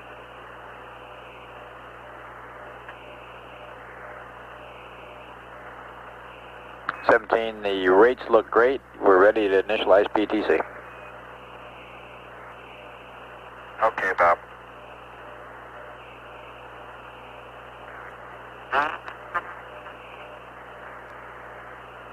Okay, Bob. PTC is initiated. Roger, Gene, we copy and we watch the roll start. Hello, Houston. I think we got everything done on the checklist. The chlorine has been, water's been chlorinated. We're in PTC, and I think Jack picked up everything else. How's it look to you? Roger, Jane, let us make a check through the room here, and just a reminder that I've got that addition on the E-loads in the flight plan supplement.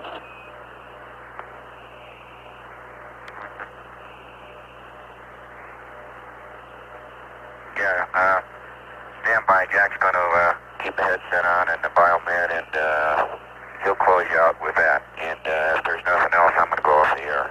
Roger, Jane. Okay, say goodnight to my friends back there.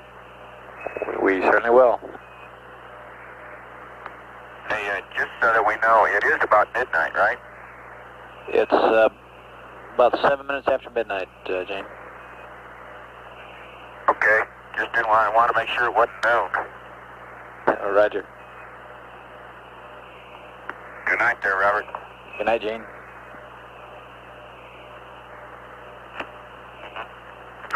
Say good night, Dick.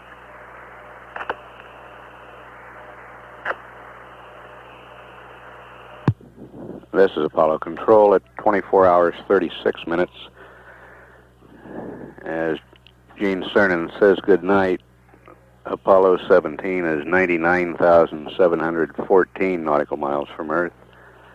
Velocity 5,114 feet per second. The lunar module pilot Jack Schmitt will be wearing the communications headset and the biomedical harness for the sleep period tonight.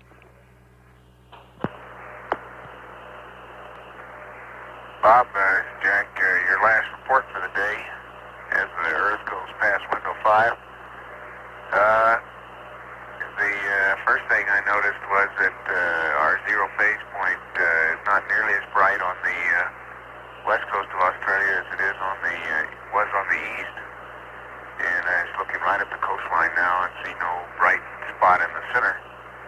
Also, that circulation pattern, or tropical depression possibly, that I saw earlier north of Borneo is now even more strongly developed at the tail end of the front that stretches up towards Japan. And it really looks like a humdinger from here. Beautiful circulation pattern and very concentrated. And it is now east of Vietnam and again between Vietnam and the island of Luzon.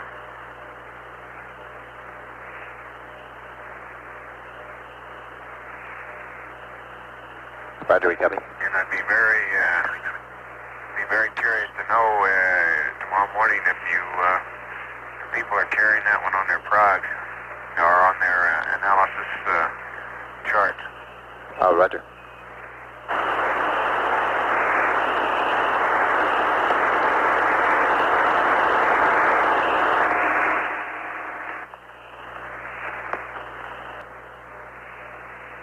Okay, Bob, you want me to erase something on page 1-43 and insert something else? That's affirmative, Jack. On 143 under column A, down at line 11 and 12 and 13.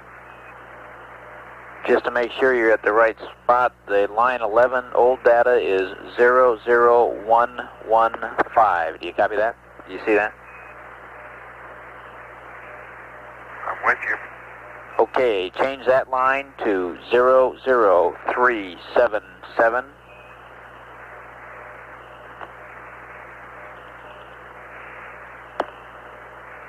Go ahead.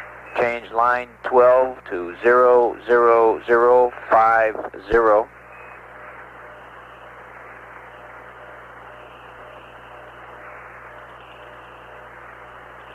Go ahead. And line 13, 00523. Over.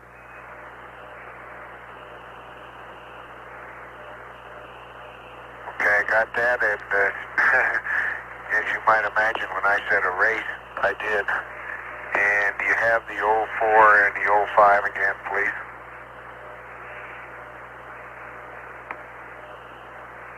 That is, if they're pertinent. Stand by, Jack. I'm lost myself here a second. He gave me an update on 30704 and 31005, and I just erased it. Okay, the 04 under column B is 34761, and the 05 line under column B is 15403. Over.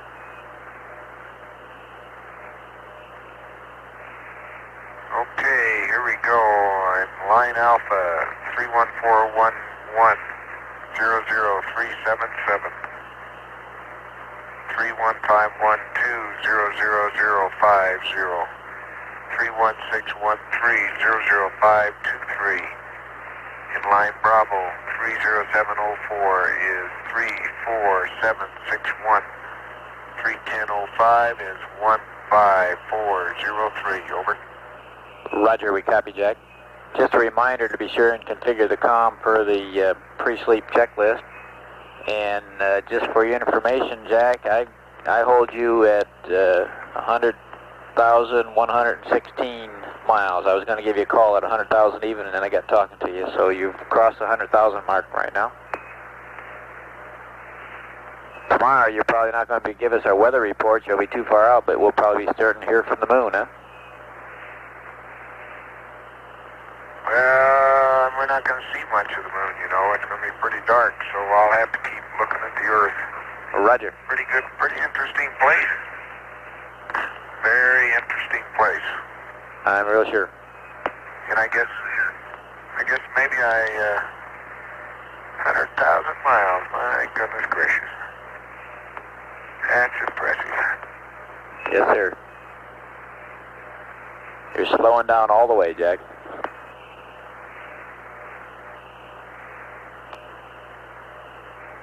Well, it's sure downhill all the way back, isn't it? That's for sure. Jack, did the CMP get off the line, and is he sacked out now too? Yeah, I lost both those guys. They decided they wanted to sleep, and I may be rumbling around here for a while, but we all three took Seaganol, so I think we'll get to sleep before long. Roger. Just give us a call if you need anything, and we'll be watching everything there, and pleasant dreams.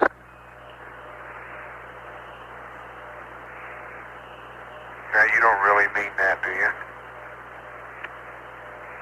Well, I can't come up and tuck you in, so hope you have a good sleep. You need lots of rest up there, gang. I tell you, Bob, about halfway through this day, I think I acclimated, and I really feel good. I've been eating a lot better, and not the only thing I ever really felt was a slight headache. It really, not the fullness of the head that people described, I guess, but just a little headache. I could have been looking at the Earth too much. I don't know. Roger, Jack. You've been sounding good. Jeff. I've been feeling fine. Just none of us have felt like eating. And that's probably normal, and everybody's eating more now and starting to get the swing of things. Roger.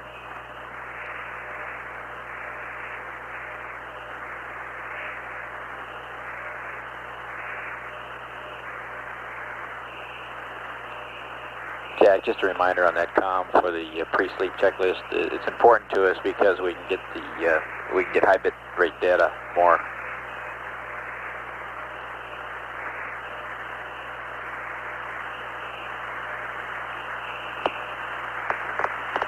Bobby cut out, but I'm in the comm sleep configuration now.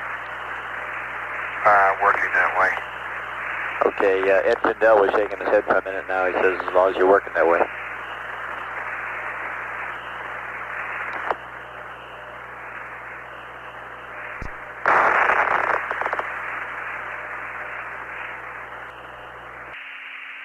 Bob, you still cut out.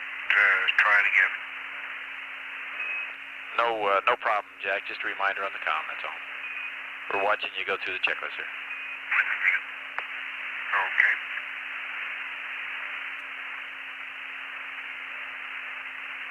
Okay, I'm on high gain now, and Omni Bravo selected.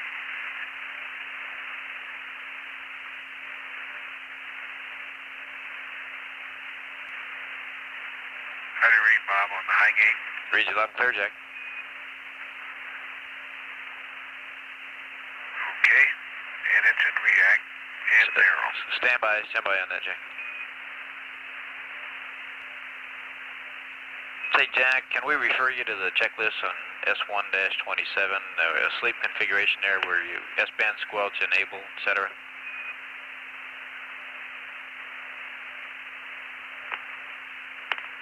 Roger, I've enabled.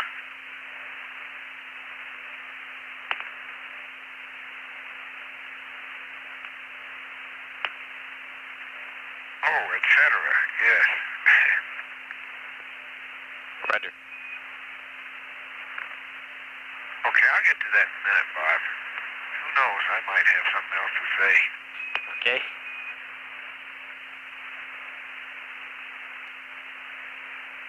Bob, I just probably ought to qualify all those remarks about the Earth's weather. It's purely a novice talking about something he is very unfamiliar with,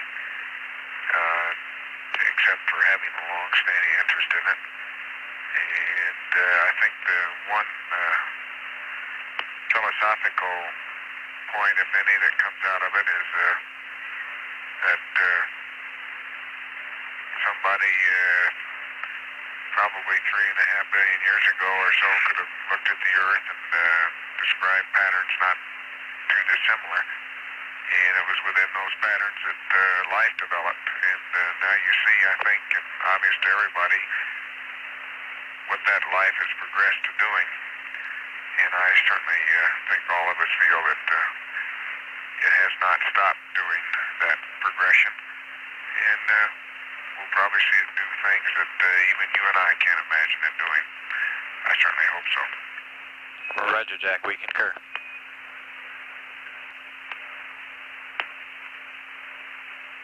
Bobby, I always wish that you had a poet on board one of these missions so he could describe things that we're seeing and looking at and feeling in terms that might transmit at least a part of that feeling to everybody in the world. Unfortunately, that's not the case. But he certainly couldn't look at that fragile blue globe and not think about the ancient sails of life that are crossing its paths and wander ahead to the present, to the modern sails of life that are represented by the men that developed out of that life that are sitting there next to you and around the country in all sorts of different guises and working towards the same end, and that is to put that life farther into the universe. I certainly hope that someday, not too distant future, the guy can fly who can express these things. Roger, Jack. You're doing a pretty good job expressing them.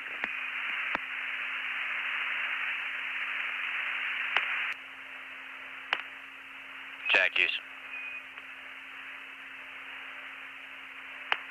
Go ahead. Roger, Jack. We'd like to go to select Omni Bravo and stow the high gain in the normal stowage. It's customary we do not use a high gain for PTC going TLC.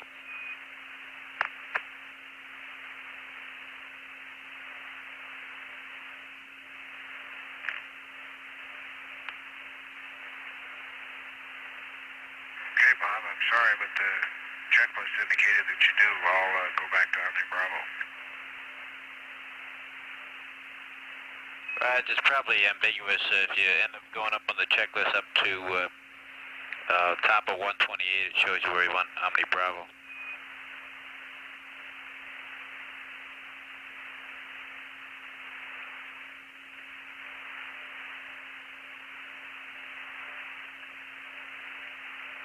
Ambiguous is the best word I can think of for it.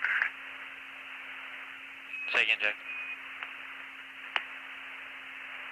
Ambiguous is the best word I can think of for it.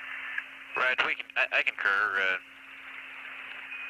I should have probably called you earlier and just pointed out on the flight plan where it says pre-sleep checklist, and then there's a word COM. It says Omni, and that leads you into the checklist to make sure you use the Omni setup for the sleep configuration. Ho, ho, ho. Tricky fellows. I guess you're right. Yeah, it's something we don't sim PTC, TLCs, and TECs very often, that's for sure.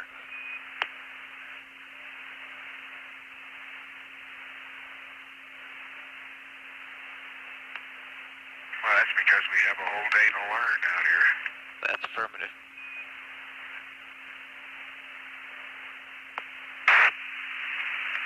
Omni Bravo. Roger.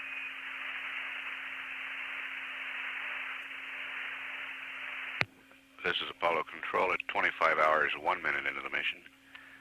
Apollo 17 is 100,953 nautical miles from Earth.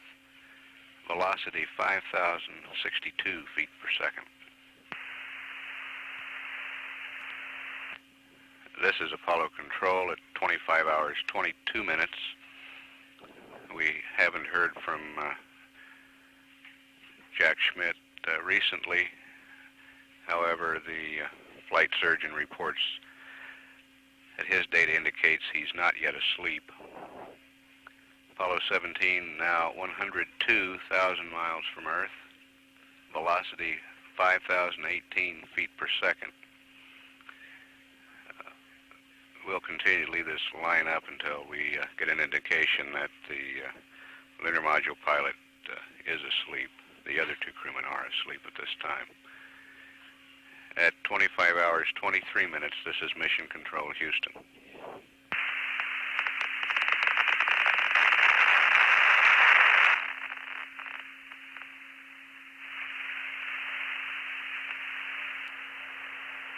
Bob, I think I'll hit the hay. How does everything look to you? Looking pretty good, Jack. We'd like the S-band normal voice to off and S-band squelch enable, please. Yeah, I'll get that. I just want to be sure PTC and everything looks good. That looks real fine, Jack. Hey, talk to you in the morning. Or somebody, anyway. Roger, Parker will wake you up, I think. Have a good sleep. God.